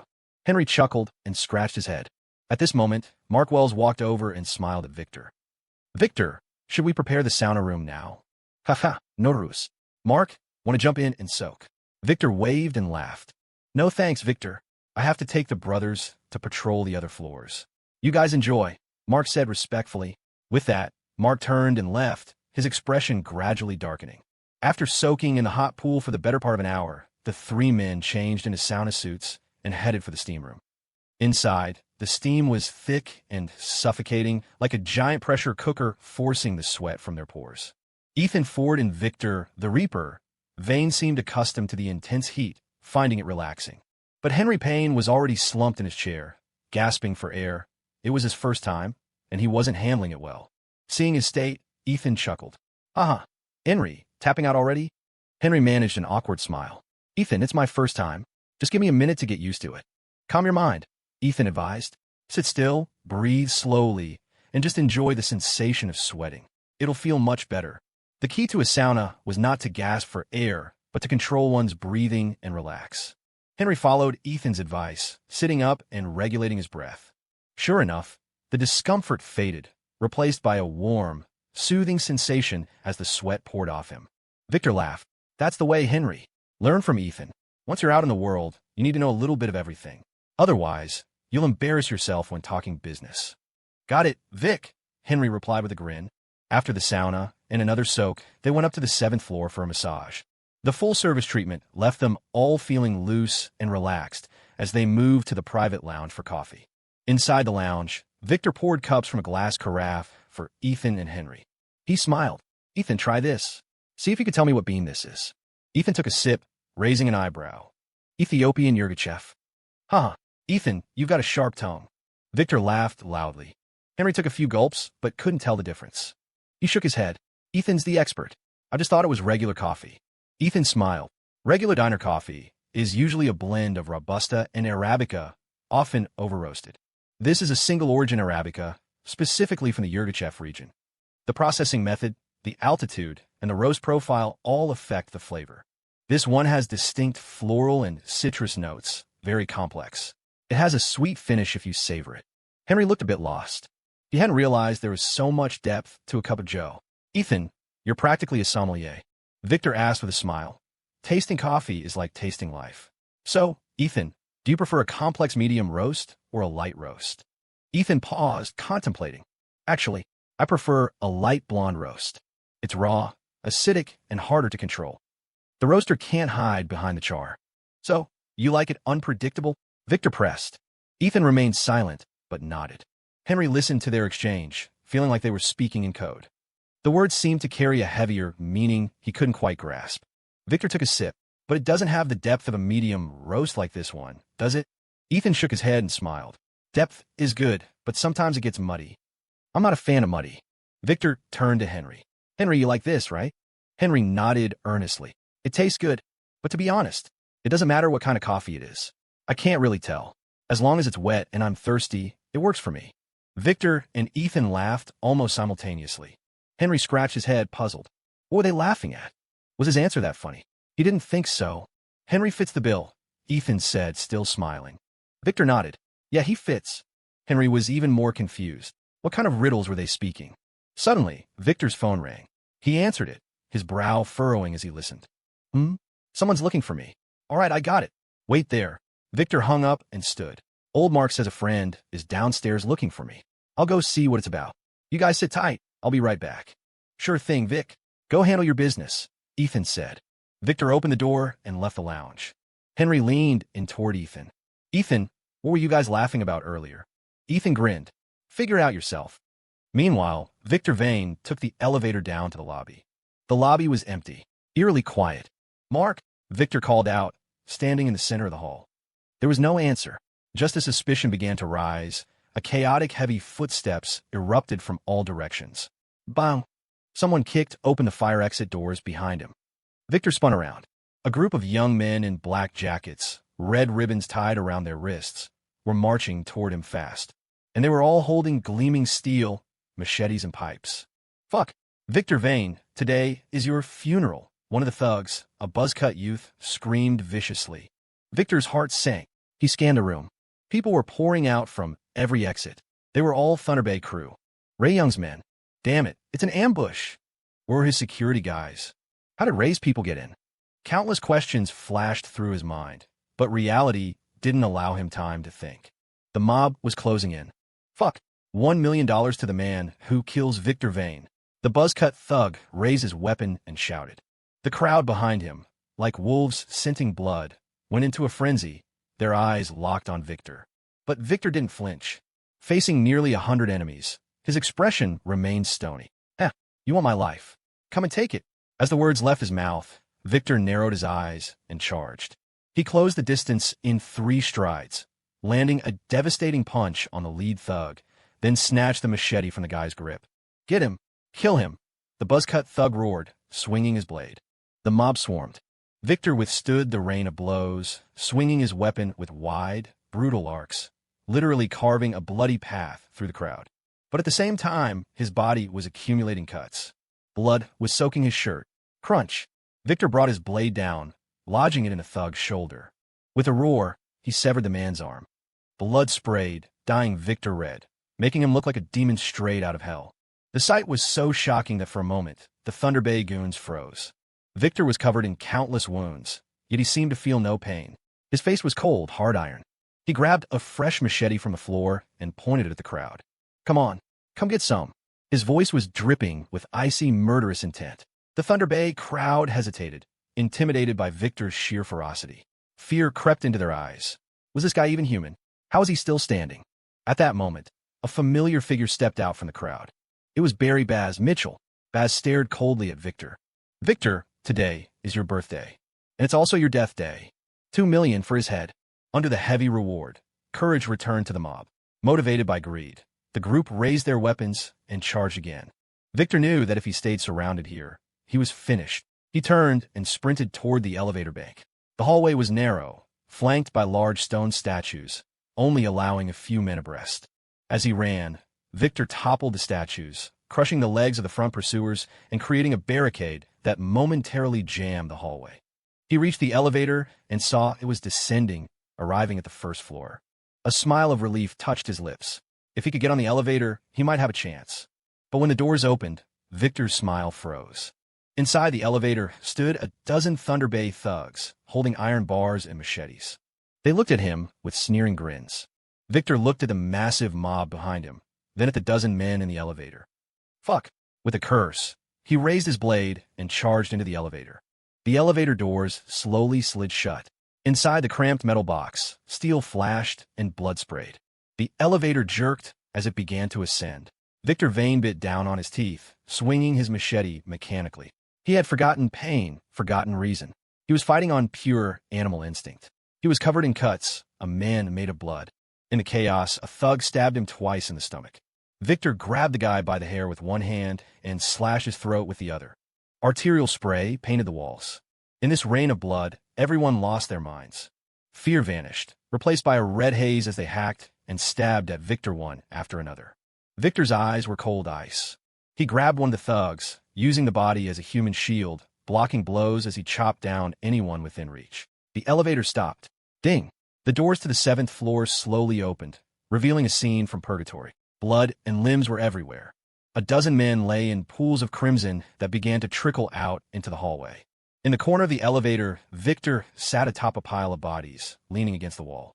He was gasping for air, his breath rattling like a broken exhaust fan. Huh. He struggled to stand, stepping over the mountain of corpses to exit, but he collapsed at the threshold. Beep, beep, beep. The elevator doors couldn't close, triggering the obstruction alarm. Beak. Through the haze, Victor heard Henry Payne's voice. Henry, face pale with horror, rushed over and lifted him from the floor. Thunder Bay. Hide. You guys hide. Victor rasped weakly. Vic, you're gonna be okay. You're okay. I'll get you to a hospital. It's okay, it's okay, it's okay. Henry's mind had snapped. He kept repeating, it's okay, while frantically trying to apply pressure to the gaping wounds in Victor's abdomen. Fuck, calm down. Victor headbutted him gently. The shock snapped Henry back to reality. He scooped Victor up and ran toward the private lounge. Bang! The lounge door flew open. Ethan turned to look and froze. Henry was carrying a blood-soaked Victor. What happened? Thunder Bay's crew is here, Henry shouted as he laid Victor on the floor. He immediately jumped up, locked the door, and pushed the heavy tea table and cabinet against it. It was the optimal choice made in a state of extreme clarity. The enemy was outside. Going out was suicide. Call for help. Ethan snapped out of his shock and dialed immediately. Hello, Mr. Ford. Camel answered on the other end. Thunder Bay hit us. Vic is critical. Get here now. 7th floor lounge. Ethan's voice was low and urgent. What? Camel roared, his voice spiking an octave. Fuck. Don't ask. Just get here. Ethan yelled and hung up. He then called 911 and notified Duke Drake and Wes Sterling. When he turned back, Henry had already emptied the drawers, using towels, napkins, and even tablecloth to try and stop the bleeding. But Victor pushed him away weakly. Don't waste the effort. No, Vic, you're fine. You're gonna make it. Just hold on. The ambulance is coming. Don't sleep. Henry mumbled like a madman, wrapping the wounds. His eyes were red, filled with tears. Henry, calm down. Victor placed a bloody hand on Henry's shoulder. Henry froze, stopping his frantic movements. Ethan, help me up. Victor turned his gaze to Ethan. Ethan rushed over. Together, they propped Victor up against the wall. Victor sat there, looking at the two of them, and suddenly smiled. Good. I got to see you guys one last time. Ethan's eyes reddened, a wave of immense grief crashing over him. Although he and Victor had never formally sworn brotherhood, they were closer than blood. Vic, hang in there. Ethan gritted his teeth. Victor coughed, blood bubbling from his lips, but his expression was calm. I predicted. I knew this day would come. From the moment I stepped into this life, I knew there was no turning back. But, hell, I lived a full life. Ha, cough, ha. He laughed through the blood.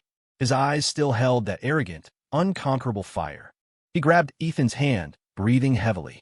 Just a pity for my wife and kid. Ethan, I never asked you for anything. Now, I just hope you can look after them. I don't trust anyone else. I trust you. Ethan gripped his hand tight, nodding vigorously, his voice choking. I promise you. Victor smiled with relief, then took Henry's hand with his other hand. Henry, my good brother-in-law, my business. I leave it to you. I left a will.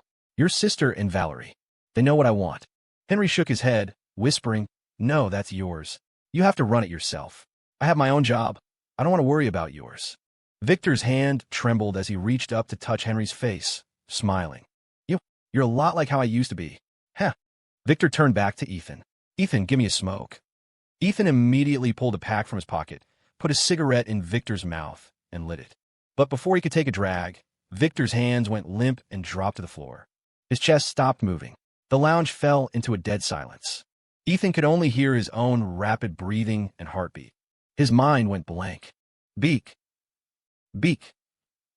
Henry stared, frozen. Hey, brother. Beak. Don't sleep. Get up. Get up, damn it. Get up. Henry grabbed Victor's shoulders, shaking him violently, tears streaming down his face. Ethan grabbed Henry, pulling him into a tight embrace. Henry, stop. It's over. Henry let out a painful wail, collapsing to the floor, sobbing uncontrollably. Since he started dating Valerie, Victor had treated him like family, like a real big brother. He couldn't accept this. It felt like a knife twisting in his heart. Bang, bang, bang. Suddenly, crazy pounding erupted at the door. Thunder Bay is here. Ethan didn't have time to grieve. He hauled Henry up from the floor. Henry grabbed a heavy chair and moved to push the barricade aside, looking ready to charge out and fight to the death. Ethan grabbed him by the collar. Fuck, Henry, are you crazy? Do you remember Vic's words? If you die, who are you letting down? Are you going to let Valerie down? Hearing Valerie, the madness in Henry's eyes slowly receded, replaced by a cold focus. Bang, bang, two loud crashes. The lock was busted. Fuck, Baz, they're inside. Kill Victor Vane and Ethan Ford. The Thunder Bay thugs screamed outside, shoving against the door. Ethan and Henry used every ounce of their strength to hold the tea table and cabinet in place, blocking the entrance. It was a battle of endurance. Minutes ticked by like hours. They held on for over 10 minutes. The door was splintering under the kicks. It wouldn't hold much longer. Suddenly, a roar erupted from the hallway, followed by the chaotic sounds of a massive brawl. Ethan recognized the voice. Camel, the cavalry had arrived. Thunder Bay scum. Fuck you. Outside, Camel was screaming curses, leading his men into a violent collision with the enemy. A battle royale broke out in the 7th floor corridor.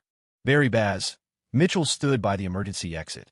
Seeing Camel's crew arrive in force, he knew the hit was blown. Fuck. Retreat. Baz knew staying was suicide. Once Victor's main force arrived, there would be no escape. At his command, the Thunder Bay crew fought a retreat, fleeing down the stairwell. Camel sent a group to chase them down and kept another group to secure the floor. The lounge door opened. Camel rushed over, but when he reached the threshold, he froze. Henry Payne walked out slowly, carrying Victor's body in his arms. Thud. Camel dropped to his knees, devastated. Boss. 5 days later. Morning. Hillside Cemetery, Chicago. The sky was overcast with dark clouds. Ethan Ford, dressed in a black suit, sat on the stone steps of a mausoleum, holding a bottle of Macallan whiskey, drinking alone. Ethan, Vanessa is here, Henry whispered, walking up to him. Ethan turned. Vanessa Vane approached, wearing a black dress and sunglasses, holding a bouquet of white roses. Beside her was Valerie, and behind them stood Camel, Big Ed, and a dozen of Victor's most loyal soldiers. Vanessa walked up to Ethan, her voice hoarse. Ethan, thank you for handling everything these past 3 days. Ethan stood up and shook his head. Vanessa, it was the least I could do. Vanessa took off her sunglasses. Her eyes were swollen. She had been crying for days. I'm planning to take Timmy and Dad on a trip for a while. Victor's affairs. I've handed them over to Lawyer Chan. He'll execute the will, Vanessa said calmly. Ethan nodded. Go. Don't worry about things here. Henry, Valerie, and I will watch over everything. Thank you. Vanessa bowed deeply to Ethan. Thank you, Ethan. Valerie sobbed, her eyes red, also bowing. Henry walked over, pulling Valerie into his arms, stroking her hair to comfort her. Vanessa put her sunglasses back on. Before I go, I want to see Victor one last time. She walked to the grave, placed the flowers, and stood there silently. A breeze rustled the leaves, whispering a sorrowful goodbye. Everyone stood in silence. After a long time, 2 tears slid from under Vanessa's sunglasses, landing on the cold stone. She wiped her face. Victor, don't worry. I'll take care of the family. Timmy will grow up healthy, just like any other kid. He's been asking for Daddy for 2 days. I told him you went on a business trip, far away. He said he hopes you bring him a toy when you come back. A blue airplane that flies. I'll buy him one in a few days. A big blue one. Dad's heart isn't good, so we haven't told him yet. When he's stronger, he'll know. Your business, your clubs. I've arranged it all according to your will. You fought your whole life for this. It's enough for us to live on for generations. That's it for now. Next time I'm back, I'll come see you. Vanessa's voice trembled, fighting to keep her composure. She took a deep breath and turned to Ethan. Ethan, I'm leaving the rest to you. Ethan took a swig of the whiskey. The burn in his throat was nothing compared to the pain in his heart. Don't worry, Vanessa. I know what needs to be done. Vanessa nodded and turned to leave, Valerie supporting her. Big Ed led some men to escort the women home. Only Ethan, Henry, Camel, and the core crew remained. Ethan put down the bottle and took out a pack of cigarettes. He handed one to Camel first. Camel took it with both hands, bowing slightly. Thank you, Ethan. He understood. From today on, their boss was Henry Payne, but their reverence for Ethan Ford was even higher. Ethan passed cigarettes to Henry and the others. Finally, he walked to Victor's grave, lit a cigarette, and placed it on the stone marker. Smoke curled into the air. Ethan sat by the grave, lit one for himself, and smoked slowly. Beak. Finish this one. I'll handle the rest. Whoosh. The wind picked up, howling through the empty cemetery. It felt like Victor was answering. The men stood with solemn faces, paying their respects. When Ethan finished his cigarette, he stood up and walked toward the exit. Henry, Camel, and the others followed close behind. On the steps down the hill, Camel asked, Ethan, give the order. What do we do? Yeah, give the order, the man behind him shouted. Henry clenched his fists. Ethan, this debt must be paid in blood. Ethan's expression was cold granite. Camel, take men to Thunder Bay. Find Ray Young's hideouts, his family, everyone. Henry, scatter every brother we have. Scour Chicago. Every motel, hotel, club, arcade. Any business connected to Thunder Bay. Find them. West Ford Group is putting up $10 million. For the boys' expenses. Camel's eyes lit up with fierce gratitude. He nodded heavily. Yes, boss. Got it, Ethan. Henry responded. They reached the bottom of the hill. There, standing in perfect formation, were over 300 men in black suits. A sea of black, eyes burning with vengeance. Sorry for your loss, Ethan. The shout shook the clouds. Duke Drake stepped forward and draped a black trench coat over Ethan's shoulders. Ethan walked straight to his silver Mercedes. He waved his hand dismissively, his voice ice cold. Save the words. Go make Thunder Bay sorry. 2 days later. Dawn. Southside Terminal Market, Chicago. Vendors were busy unloading crates and setting up stalls. Suddenly, the roar of engines shattered the morning quiet. 8 motorcycles tore into the market area. The riders wore helmets and black armbands on their sleeves. Their faces were obscured. The sudden appearance of the biker gang drew the attention of the vendors. Hey, Pops, where's Ghost from Thunder Bay? A rider in a red helmet asked an older vendor. Ghost? Back there. Third stall from the end. The man pointed toward the rear of the market. Thanks. The rider nodded. He waved his hand, and the other riders dismounted, following him quickly toward the back. Wow, that's the kid, right? Paul Packy. Bennett pointed at a young man squatting on the ground, smoking while washing vegetables. Lyle snorted. Packy, just grab him. If they're Thunder Bay, if they operate in Chicago, we don't miss a single one. If we don't catch these rats, we can't face the boss. All of Victor's clubs were closed. Every man was out on the street with one purpose. Dig out the Thunder Bay rats and avenge Victor. On it, boss. Packy replied. The group quickened their pace. Ghost heard the footsteps and looked up. Seeing the group, he dropped the vegetables and bolted. Get him, Lyle shouted. The chase caused chaos in the market. Ghost didn't get far before Packy tackled him. Fuck you, running. Packy grabbed him by the collar. Kid, is your boss Barry Mitchell? Ghost was terrified. He nodded frantically. He was just a low-level runner for Bass. Packy slapped him hard across the face, swelling his cheek instantly. Boss, right guy. Packy shouted. Lyle sneered. Take him. 2 goons dragged Ghost away, throwing him onto a bike in plain view of everyone. Lyle's crew rode out of the market, heading toward a rough neighborhood on the outskirts. The streets were empty, but every few minutes, groups of 4 or 5, sometimes 10 motorcycles would roar past. Every rider wore a black armband. Mourning for Victor Vane. Packy watched the scene in shock. Damn, Lyle, are all the brothers out? He had never seen anything like this in Chicago. Lyle grunted. You think Ethan is joking? Right now, there are more men working for Ethan than there are cops in the city. Ethan wants every single Thunder Bay connection in Chicago exposed. Every spot. No exceptions. Let's go. Find a place to open this kid's mouth. The convoy sped off toward the city. Similar scenes were playing out all over Chicago. Metro Police Precinct. Detective Zimmer was carrying files to a meeting room. Officer Lewis ran up behind him. Chief, big trouble. What is it? Zimmer stopped. Lewis whispered in his ear. Zimmer's face darkened. This is madness. Absolute madness. Victor Vane dies, and they go to war. Lewis, cancel the meeting. Let's go take a look. We can't let them tear the city apart. Zimmer turned to organize his squad. Just then, his phone rang. Director Vance? What are your orders? Zimmer stood at attention. Zimmer, where are you taking your men? Stand down. A notice just came from City Hall. Mandatory training seminar for all senior officers and detectives. You're on the list. Get your team together and head to the academy. Simo was stunned. Now? Today? Yes. Any problems? It starts now. The tone was non-negotiable. Zimmer hung up, his expression ugly. Chief, we're ready to roll. Lewis shouted excitedly. Zimmer's voice was heavy. We're not going. Huh? WY? Lewis was confused. Zimmer adjusted his hat, face grim. We're going to training seminar. He clenched his fist and turned back to his office. Noon. Marshville District, West Chicago outskirts. This was a rough area far from downtown, surrounded by industrial parks and cheap rentals for migrant workers. At the end of the main drag stood a 6-story red brick building. Barry Baz, Mitchell stood by a window on the top floor, smoking and watching the street. Damn it, Baz, when can we go back? A blonde thug asked irritably. Fuck, what's the rush? Victor is dead. Next is Ethan Ford. Baz snapped. The others went silent. The door opened, and Ray Young wheeled himself in. Boss. Baz tossed his cigarette and walked over. Ray Young was smiling. Baz, you did good. Huh. Hearing of Victor's death had been the best news of his life. He felt like he could breathe again. Baz grinned. Haha, I learned from the best, boss.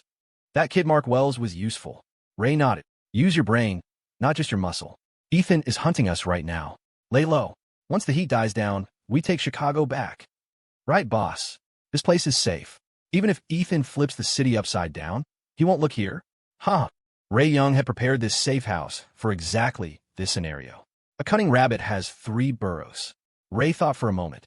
Tell the boys in the city to go underground. Don't stick their heads out. With Victor dead, Ethan won't let this go easily. We can't be careless. Baz laughed. Don't worry, boss. I told everyone here to stay put. We have food, we have beds. We wait it out. How long can Ethan keep an army on the payroll? A few days, and they'll run out of steam. Ray nodded approvingly. Baz was finally learning patience. To be a wolf, you had to know when to hide. Ray waved his hand, and his assistant pushed him out to rest. Suddenly, Ray's phone rang. It was his Uncle Rube from back home in Thunder Bay. Uncle Rube? What's up? The voice on the other end was trembling, hushed. Don't come back. Do you hear me? Don't come back to Thunder Bay. Huh? Uncle Rube, what's wrong? Ray Young frowned, but the line went dead. Ray's heart skipped a beat. Something was wrong back home. His face darkened. After a moment of thought, he said, Lee, go back to Thunder Bay immediately. See what's happening. Yes, boss. I'll leave now, his assistant replied. Ray picked up his phone to call back, but hesitated. He didn't dial. A second later, the phone rang. It was Uncle Rube's number again. He answered immediately. Uncle. A different voice came through the speaker. A deep, sinister voice. Ray, you old dog. I finally found you. Ray's heart hammered against his ribs. His face turned black. Who is this? Heh. Ray, you're getting senile. Don't recognize me? Camel. Ray gritted his teeth. Heh. Ray, where are you hiding? Why don't you come out? Don't worry. Even if you don't, I'll find you. Camel's voice dripped with icy, murderous intent. I'm going to settle the boss's debt personally. Ray hung up, his expression shifting wildly. He never expected Camel would dare to go to Thunder Bay, and he never expected his people there to be so useless. Why? Meanwhile, Thunder Bay, the ancestral hall of Katy Village. Camel sat on a chair, flanked by dozens of men. In front of him stood a group of white-haired old men, trembling in fear. Uncle Rube wiped sweat from his forehead, his heart in his throat. He had woken up to find the village swarming with over 200 men in black suits. Before he could react, they herded the elders here. Uncle Rube, you must know something, right? Camel tossed the phone onto the floor. I don't know anything. Rube cried. Cut the crap. I need a lead on Ray Young. Or else. Camel's vicious gaze swept over the other elders. The other old men glared at Rube. One shouted, Rube, Ray is a wanted man. Why are you protecting him? Are you stupid? Yeah, don't drag us down with you. That's Ray's business, not ours. Camel stood up, walked over to Rube, and grabbed him by the collar. Rube went limp instantly. Don't hit me. I'll talk. Meanwhile, New Sands Pier, Chicago. Fishing boats were returning. A dark-skinned, middle-aged man stood on the dock smoking, watching the lake. His phone rang. Captain Ray, I got a fish that wants to swim. Captain Ray raised an eyebrow, blowing a smoke ring. What kind of fish? Mark Wells. He's hot in the city. Wants to go to the Caymans. Captain Ray narrowed his eyes and smiled. Mark Wells. That's a very tasty fish. Tell him to come see me now. We'll get him on a boat. The caller sounded relieved. Great, thanks, Captain. I'll bring him over. After hanging up, Captain Ray immediately dialed another number. Hey, Duke. It's Ray. Yeah, I got a fish trying to run. I think you'll be interested. A van sped toward the pier. In the passenger seat, Mark Wells wore a baseball cap pulled low, eyes darting nervously. He just wanted to get out of Chicago. He couldn't take the bus or train. Ethan's people were everywhere. He had followed Victor for years. He knew the reach of the organization. Taking the roads was suicide. And he couldn't stay in the country. But he wasn't worried. He had over $1 million in cash on him. He could live like a king anywhere. He took Thunder Bay's money, betrayed Victor, and got him killed. Sure, he was scared. But fear vanished in the face of $1 million. Al, can this boat really get me to the Caymans? Mark asked. Al, the driver, laughed. Relax, Mark. Absolutely. Captain Ray is a pro. He can get you to the Caribbean, even Brazil if you want. Mark relaxed slightly. As long as he got out, the van stopped at the pier. Mark got out, hands in his pockets, looking around. Haha, Captain Ray. Al walked up, offering a cigarette. Captain Ray took it, glancing at Mark. This the fish? Yeah. Please take care of him. Al handed over an envelope. Captain Ray checked it. 20 grand. 10 more than usual. Hey, you know the rules. Ray patted his shoulder. Just hope Captain can look after my brother. Al pleaded with a grin. Ray laughed. No problem. Get him on board. Al nodded happily and waved to Mark. Mark walked over quickly. This is Captain Ray. Captain. Mark greeted him nervously. He was in their hands now. He had to be humble. Ray grinned, showing white teeth. All right, get ready to board. But hand over your phone. Signals can be tracked by the Coast Guard. Mark hesitated, looking at Al. Al-Nadif. Standard procedure. Mark reluctantly handed his phone to Captain Ray. Ray turned it off and gestured. Please, Mr. Wells. Mark looked at the fishing trawler docked at the end of the long pier. He nodded, shouldered his bag, and started walking. It was a long concrete path with water on both sides. The boat sat at the end like a beast with its mouth open. Halfway there, Mark felt a chill. He stopped and looked back. Captain Ray was standing there alone. Al was gone. A sense of dread washed over him. He spun around to look at the boat. His face went pale. Walking down the gangplank was a squad of men in black tactical gear, helmets, and gloves. They held weapons that gleamed coldly in the setting sun. Mark was terrified. Trapped. He stumbled backward, turning to run back to the dock. But when he turned, he saw another wall of black uniforms blocking the exit. Dozens of them. His face turned ashen. He had fallen into the abyss. No escape. From the group behind him, a man with a buzz cut stepped forward. Mark recognized him. It was Wes Sterling, Ethan's head of security. Wes cracked his knuckles, staring at him indifferently. Where you going, traitor? Mark's legs gave out, and he collapsed onto the concrete in despair. 10:00 p.m. Marshville. In the safe house, Ray Young and Baz Mitchell were eating a late dinner. Ray had no appetite.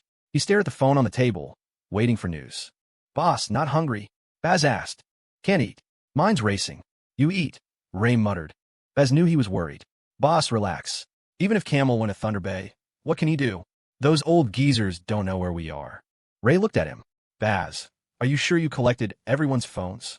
He was terrified someone would slip up and call home, leaking their location. Baz gave an awkward laugh. Should be fine. I told him. No calls out. Should be. Ray felt uneasy. Baz gave a vague answer. What about Mark Wells? Where is he? Ray asked. Baz checked the time. Yeah, that weasel is probably halfway to the Caribbean by now. Don't worry, boss. He took the money. He betrayed Victor. He wanted to run. He doesn't know where we are anyway. Ray stood up, pacing the room in his wheelchair, agitated. Tell the boys to stay sharp. If there's any movement from the city, we move to the backup spot immediately, Ray said gravely. Baz shrugged and smiled. All right, boss. Whatever you say. Late night, in Marshville, the street markets were thinning out. 2 construction trucks drove into the main street, blocking off the road with barriers at the far end. Couples finishing their late-night snacks tried to leave, but were stopped by the blockade. What the hell? Construction again? At this hour? Give me a break. Honey, let's just go the other way. The crowd grumbled and dispersed. A Santana sedan tried to pass. The driver was a young man in a loud floral shirt. He saw the barriers going up and thought he could squeeze through before they closed it. He got out of the car, walking up to the crew arrogantly. Hey, hey, don't block it yet. Let me through first. What kind of construction happens at night? Two young men in red hard hats stepped in his way. Roads closed. Work starting. Go around. Hey, watch your attitude. Call your supervisor. I want to talk to the boss. Floral shirt guy yelled. The alcohol gave him liquid courage. The two hard hats didn't budge. Suddenly, a deep voice boomed from behind. What's the problem? Floral shirt guy turned to see a mountain of a man walking toward him. The guy was huge, built like a bull, with a massive head and a face that screamed violence. The man looked down at him. Floral shirt guy's knees went weak.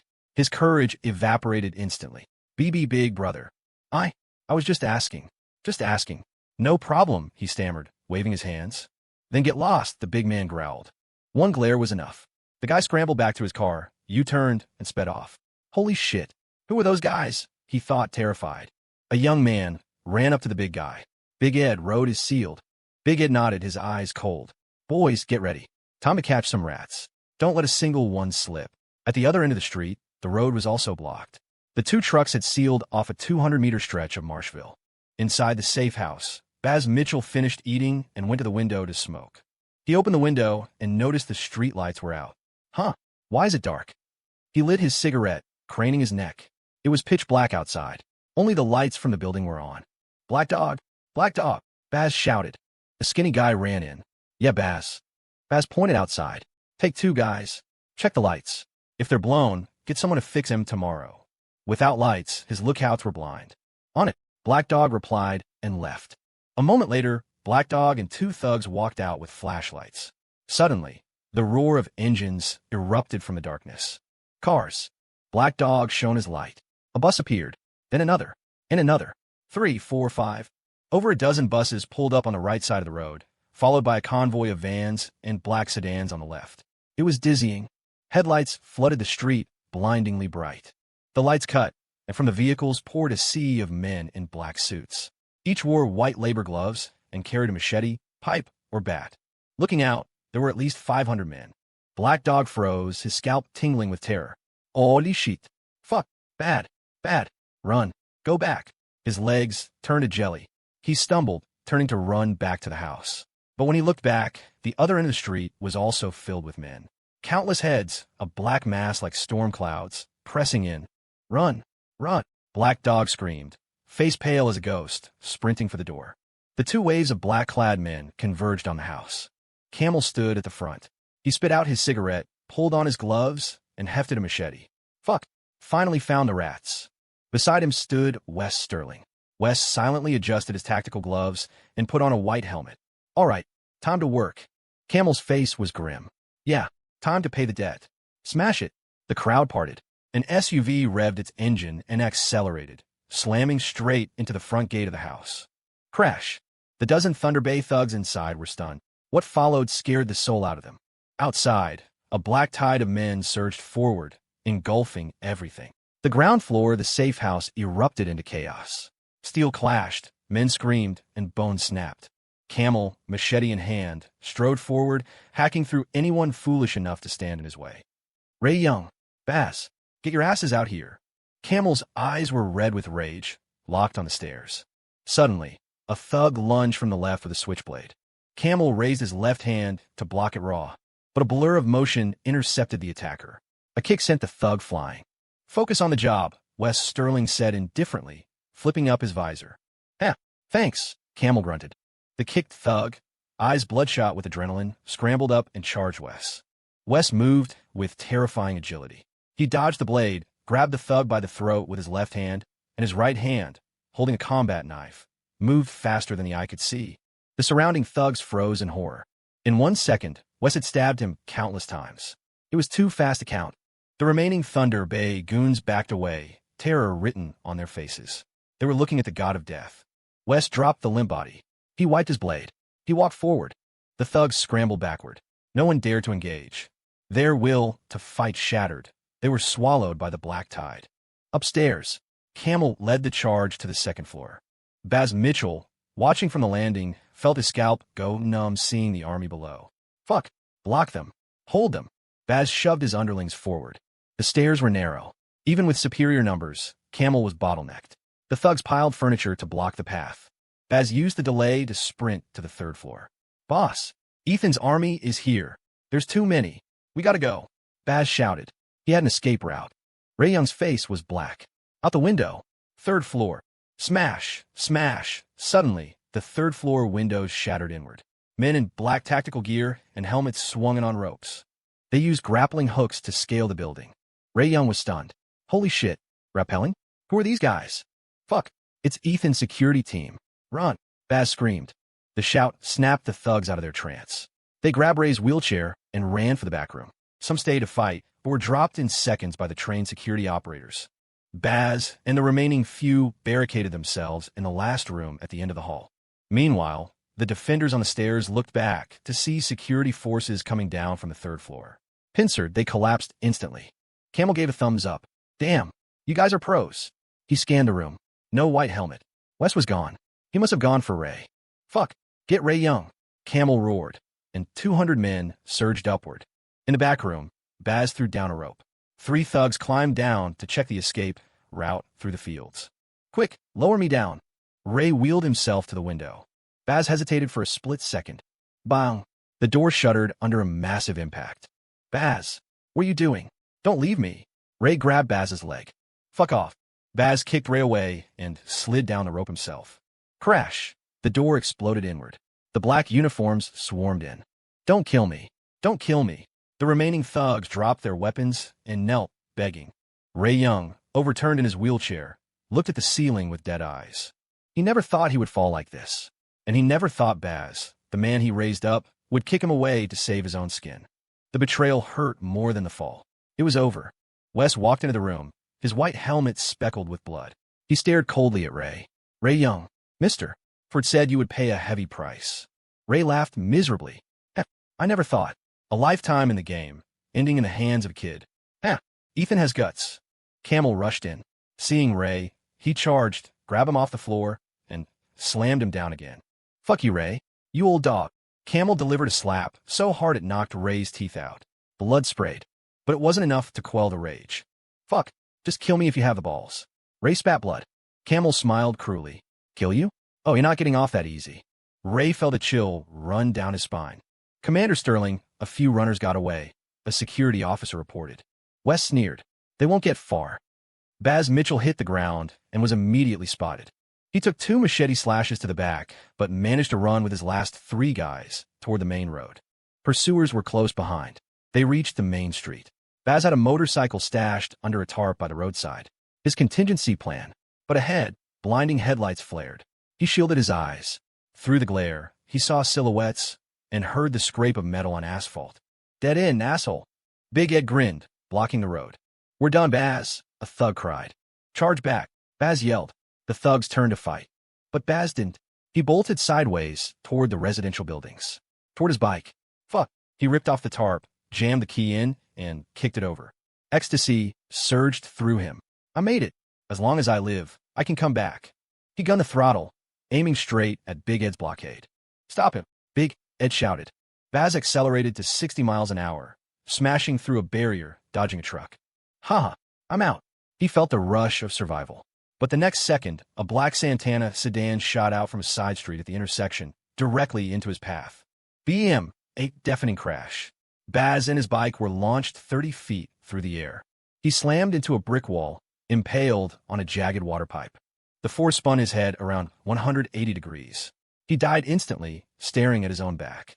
The Santana skidded to a halt, front end crushed. Inside, Floyd the floral shirt guy stared through the windshield, jaw dropped. I just killed someone. Floyd sat frozen in his car, mind completely blank. He had just finished a rendezvous with his mistress and was heading back to the city. He never expected to run into this in the middle of the night. Holy shit, this is bad luck on a cosmic scale. I'm screwed. I am absolutely screwed. I killed a guy. Will I go to jail? If I run now, is it a hit and run? That's worse. Mom, Dad, I don't want to go to prison. Floyd sat there, panicking, helpless. To run or not to run? Suddenly, the sound of heavy footsteps approached. He turned to look. From the blocked road, a sea of men in black uniforms poured out. Hundreds of them. Whoa, fuck. Floyd almost wet himself. What is happening? Several men ran up to the car. Leading them was the massive guy from earlier, Big Ed. Big Ed looked at Baz Mitchell's corpse pinned to the wall, then at Floyd. He grinned. Kid, you did a good deed. Huh? Floyd was stunned. Come out. Big Ed tapped on the window. Floyd's legs were shaking so bad he could barely unbuckle his seatbelt. He stumbled out. Don't be scared. Relax. I'm not going to eat you. Here, have a smoke. Big Ed smiled, pulling out a cigarette. Floyd took it with trembling hands. Big Ed patted his shoulder.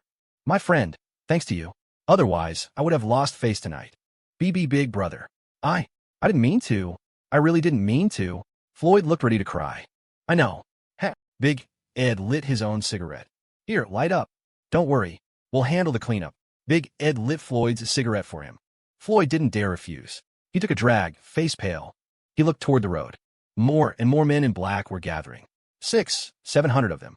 Many had blood on their clothes. Oh my God, who are these people? From a crowd, a group walked forward. Camel was in the lead. Camel walked straight up to Big Ed and flicked him on the forehead. Fuck, Ed. You almost blew it. Big Ed rubbed his head, grinning sheepishly. Camel, I didn't know the rat was that slippery. Wes Sterling walked up, glanced at Baz's body, and said calmly, Mission accomplished. Camel took out a cigarette, handed one to Wes, and lit his own. He took a deep drag. Boss, debt paid. Boss, this one's for you. Camel pulled out a fresh cigarette, lit it, and placed it upright on the ground facing Baz's corpse. The gesture sent a ripple through the crowd. Hundreds of men straightened up, standing in silent formation. Mourning. Tears welled in Camel's eyes. Thud.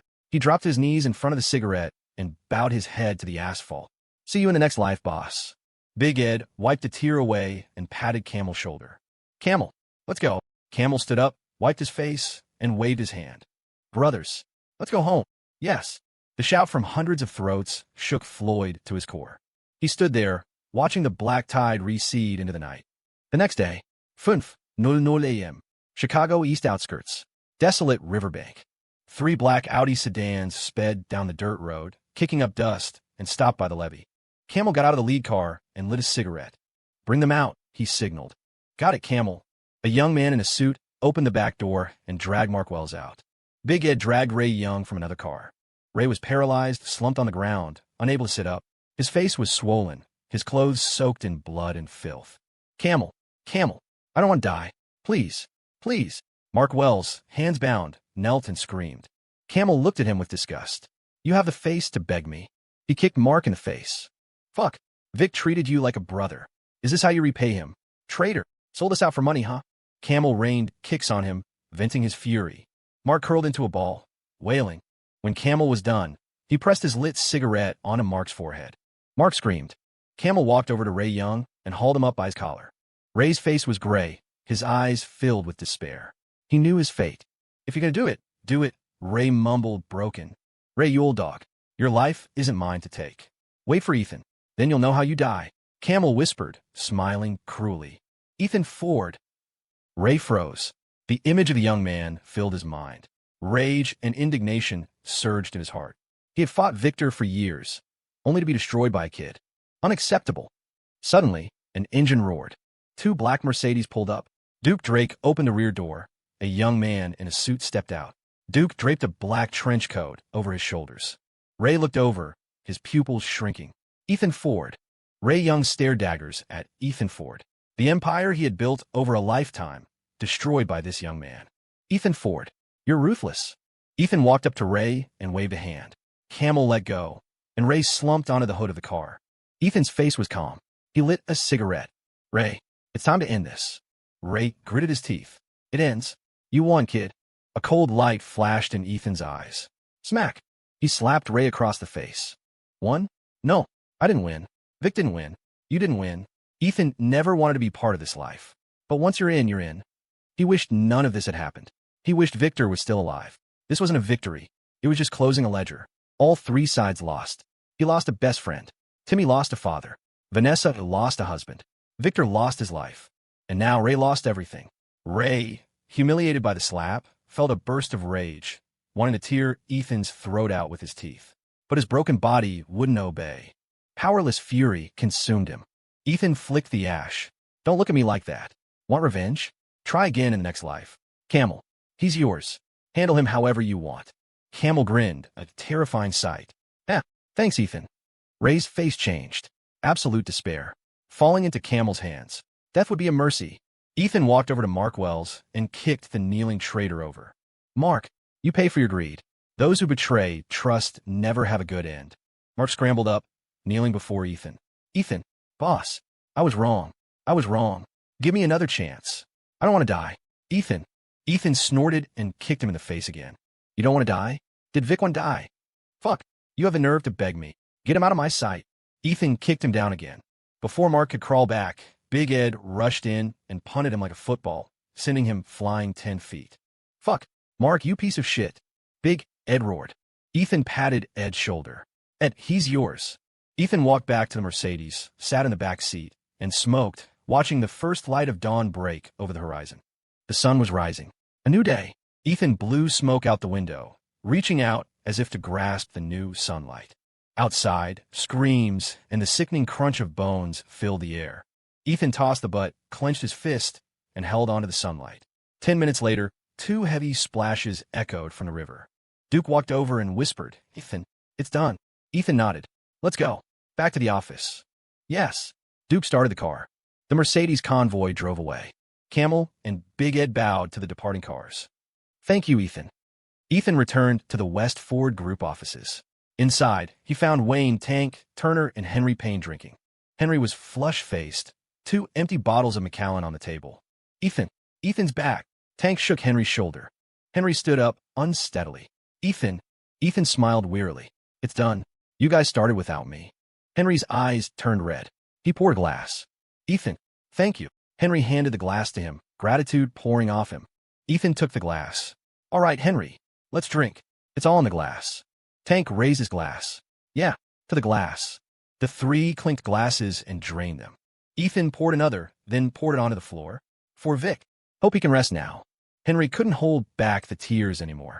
The 3 brothers drank until they passed out on the office sofas, sleeping for a full day and night. When Ethan woke up, his head was splitting, his mouth like sandpaper. Water, water, he mumbled, trying to get up. A glass of warm water appeared in front of him. Thanks. Ethan downed in one go.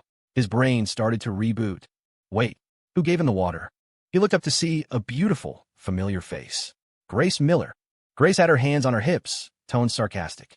Oh, finally awake, Mr. Ford. If you slept any longer, I was going to call an ambulance. Ethan laughed awkwardly. Grace? You're here? Actually, I didn't drink that much. I swear. Grace glared at him. Swear? I wouldn't believe you if you swore on your life. Didn't drink much? Look at the time. She pointed out the floor-to-ceiling window. It was dark. Ethan slapped his forehead. It's night already. He looked at the clock. 7? Not bad. I didn't sleep that long. Grace pinched his ear. 7? Check the date. You're missing a whole day, genius. If I hadn't asked Duke, I wouldn't have known you were out this long. Ethan pulled out his phone. Holy crap. A full 24 hours. He quickly changed the subject. Hey, Grace, let go. Where are Tank and Henry? Grace let go, rolling her eyes. They went home ages ago. Ethan scratched his head. Oh. Grace sighed, half annoyed, half concerned. She sat down beside him and began massaging his temples. How is it? Head still hurting? Ethan nodded, laying his head on her lap. Yeah, but your hands are magic. Hurts less already. Grace smiled. Don't get used to it. Just trying to take advantage, aren't you? Ethan looked up, his view obstructed by certain curves. A goofy grin spread across his face. Me? Never. I'm a gentleman. Ha. Ethan, why is your laugh so creepy? No. Just happy. Grace pouted. Hungry? What do you want to eat? Ethan answered instinctively. Melons. Grace. Melons.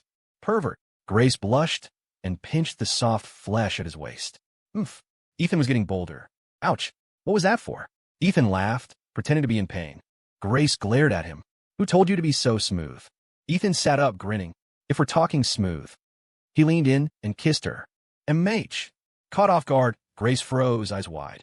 After a thorough plundering, Ethan finally released her, satisfied. Grace's face was crimson. She shot him a playful look. Ethan, you're bad. Girls love bad boys. Ethan chuckled. All right, Gracie. Let's go. I'll take you to get some real food. Grace scoffed. Taking me?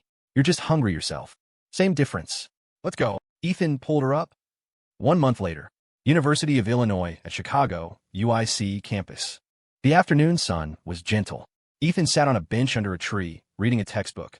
Tired, he put the book over his face, leaned back, and listened to the birds. Life had been peaceful lately. Classes, food, basketball, sleep. He had taken a break from the chaos, leaving the business to Tank and Henry. Suddenly, footsteps approached. Yo, Ethan, living the life? Jason York ran over and flopped down on the bench. Ethan moved the book. Jason, weren't you on a date? Why are you still on campus? Don't ask. Dumped, Jason said nonchalantly. Again? How many is that? You really are flighty, Ethan teased. She wanted designer bags. I don't have that kind of allowance. Jason shrugged helplessly. Aren't you rich, mister? York? Jason's face fell. Ethan, don't mock me. My dad cut off my cards. I'm planning to be self-reliant. Jason made a determined fist. Ethan looked at him sideways. Self-reliant? Doing what? You going to become a gigolo? Jason actually thought about it. Seriously, sigh. I don't know how to do anything else. Maybe being a sugar baby is my only option. Ethan. First time he'd heard someone resign themselves to being a boy toy so calmly. Ethan laughed. You idiot. Your family does construction, right? Find some projects for your dad. Jason stroked his chin. But I don't know how to find projects. Hey, Ethan, you got any? Ethan paused. Me? I actually do have a project. Haven't found a contractor yet. Depends on your family's qualifications. Jason didn't know what qualifications meant, but he clapped his hands. Great.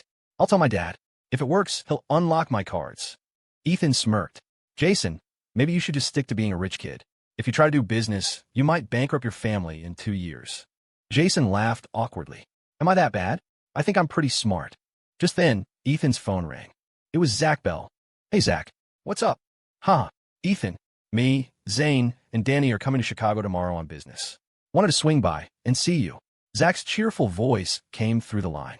Ethan smiled. Opportunity knocks. That's great. Welcome. I told you if you come to Chicago, call me. Ethan said warmly. Of course. Just checking in, huh? Don't be a stranger. I'll be mad.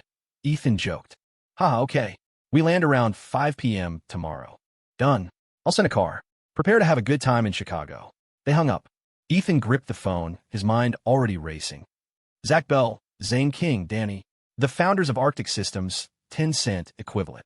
This was the chance to lay the trap for the biggest tech giant of the future. He needed those three.